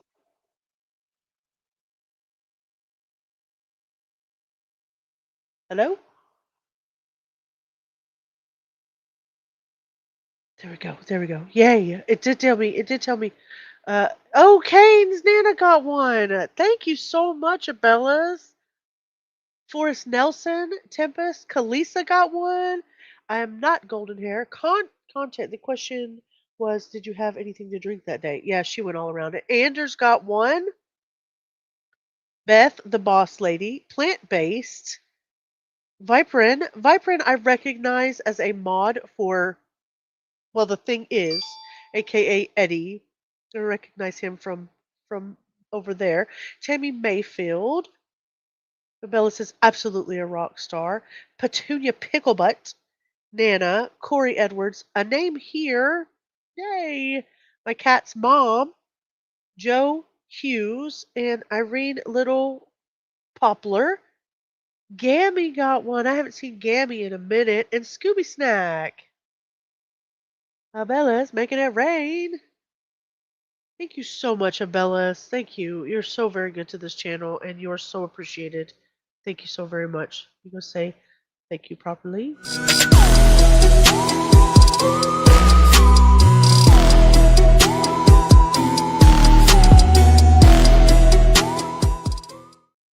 And welcome all the new true crime guardians. This woman lost her daughter and has no idea of the anguish. None. Welcome all the new members. Thank you, Abellas. One of her boyfriends. It's Robert Knickerbocker. Nick. Knickerbocker. Nick. She calls him Nick. Isn't that crazy? It shows them on the phone. Oh, Bellas. You're green. You're green. You look great in green. We're greenies. You didn't get zapped. You are still here, and we are so grateful for it. Abellas, thank you. I really appreciate you. So Nick was Robert Knickerbocker, often shortened to Nick. He worked with Diane at the U.S. Post Office in Chandler, Arizona. This is the first time we are hearing about Nick. He's married, but aka turbulent marriage. The married boyfriend who doesn't want children, not interested in having children, not interested in raising anyone else's children. And he is deeply conflicted, or was at the time, about his affair with Diane. Their relationship consumed Diane emotionally and psychologically. Yes, much like Suzanne Smith. They say she was obsessed over him. He wasn't just a fling, he was like the center of her entire fantasy life, which you see all over her diary entries over that time period. He was the man she wanted to marry, but in reality, Nick told Diane he wanted to end the affair. He wanted out badly. He told her he would not leave his wife. He made it clear he did not want her children or to be involved with any other children. He didn't want to have children. He said he did not want a relationship with a woman who had kids. He was uncomfortable with Diane's intensity, which Diane obviously did not accept emotionally. Instead, she treated it like a temporary setback or a challenge, if you will. A challenge. So much like everything else in her life, I think he represented romance and freedom and a way for her to find a new identity, likely. And if she could find that life without the responsibilities of her children, she wouldn't feel trapped anymore. And maybe he would validate her obsession with him. I'm listening, but I'm trying to figure out this red bubble. Okay, we're here, Ace. Don't you worry about it at all. We will be right here.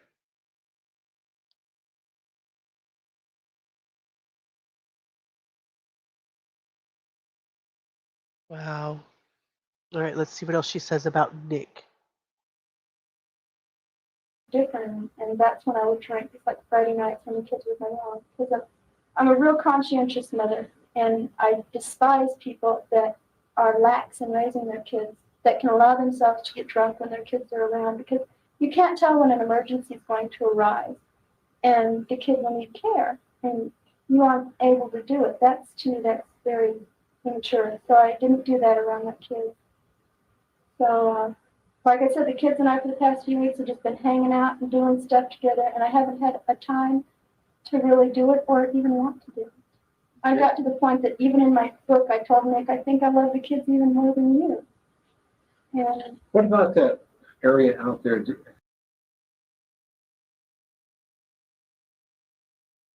What did she just freaking say? Like I said, the kids and I for the past few weeks have just been hanging out and doing stuff together. and I haven't had a time to really do it or even want to do it. I got to the point that even in my book, I told Nick, I think I love the kids even more than you. What?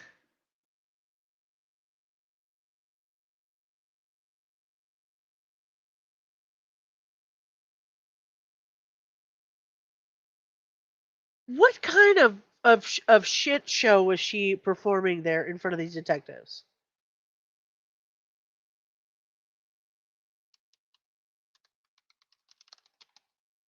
In my book, like in my book, she's saying like from my point of view, because she didn't have a book yet, so she's not literal.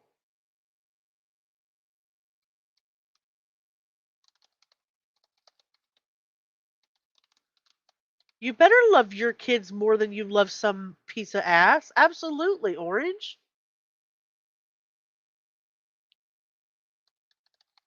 Why would she say that?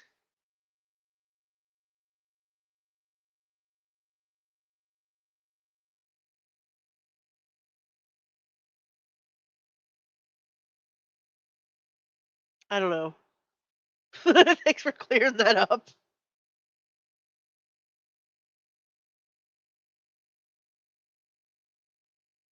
And look at how good I am. I'm such a devoted mama.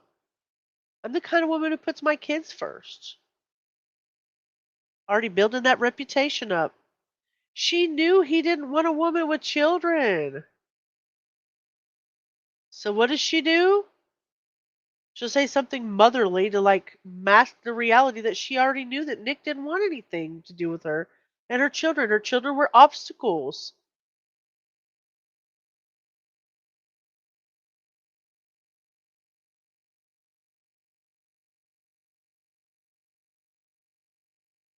If she did, oh, so that's her telling the police. I mean, I said I loved my kids more than I loved Nick. I mean, they think, I think that they knew she was gonna be ousted on this. They had to have known. Like if they knew, if they know about him and all of this stuff. I mean, they may not have knew right then, but they're bound to know at some point eventually that the way that she put that narration out there is that why would you even have to defend that? Why would you even have to defend a mother's love? It wouldn't even be something that people would say unless you had already thought this through and thought in your head somewhere, I think I love Nick more than I love my children. Yeah, Mom of the Year award goes to.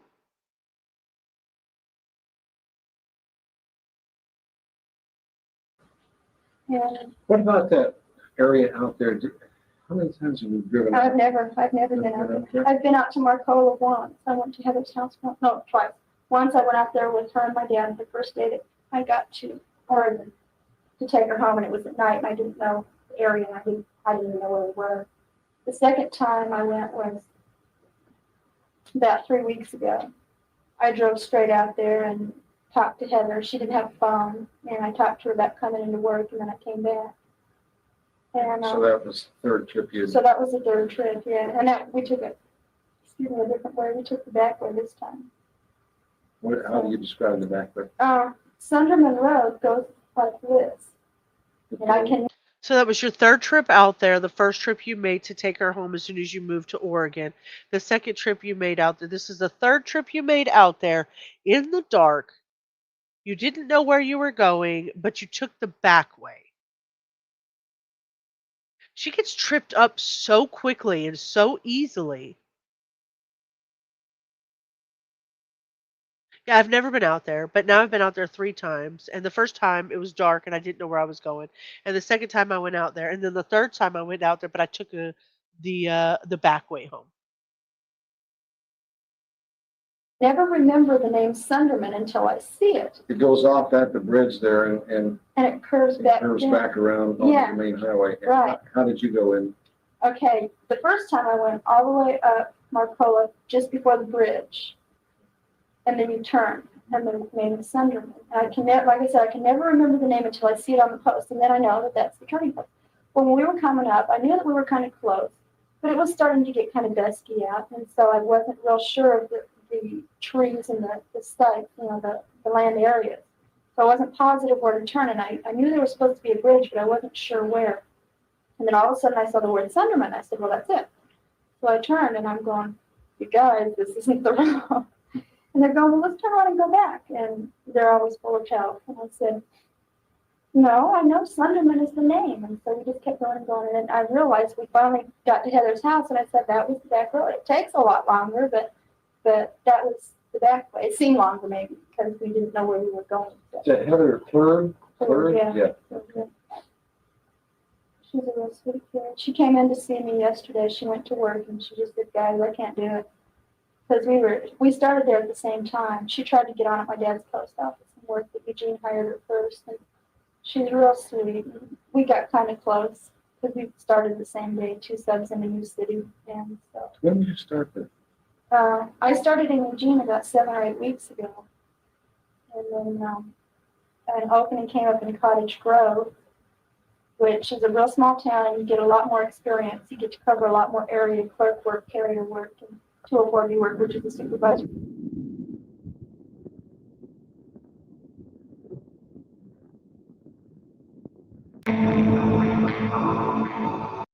All right. In and out, in and out. So this is what they say about Heather Plord. They say that she was not technically a friend. She was not technically a friend or anybody that was actually tied to her. She was more of just the employee side.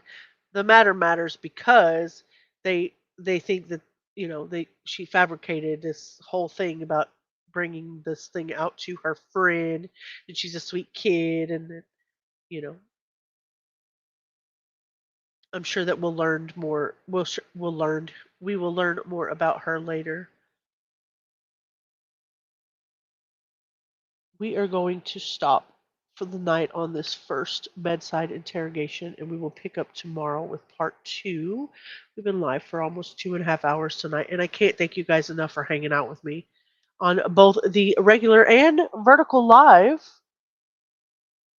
of which is quite complicated, but I think I'll get the hang of it.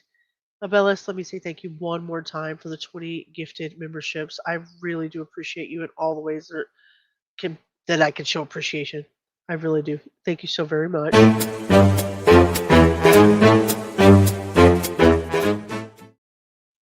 All right, and I am going to close us out with our Guardians of Firelight song, and I will see you all tomorrow night, same place, probably 30 minutes earlier, same place, same time.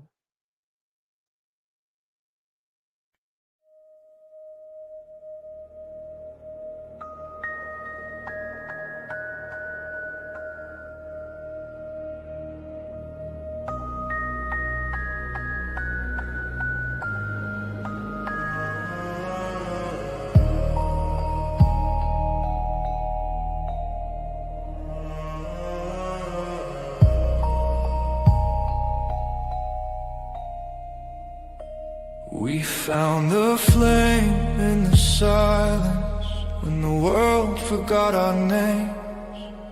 Whispers turned to promise. In the dark we stayed the same. Ashes carried stories, falling stars and sleepless nights. Every scar became our glory, every shadow fed the light. We are the ones who guard the fire, through the smoke and through the fight, bound by truth, by heart, by wire. We keep the echoes burning bright. No crown, no fame, no higher name, just sparks that cut the endless night.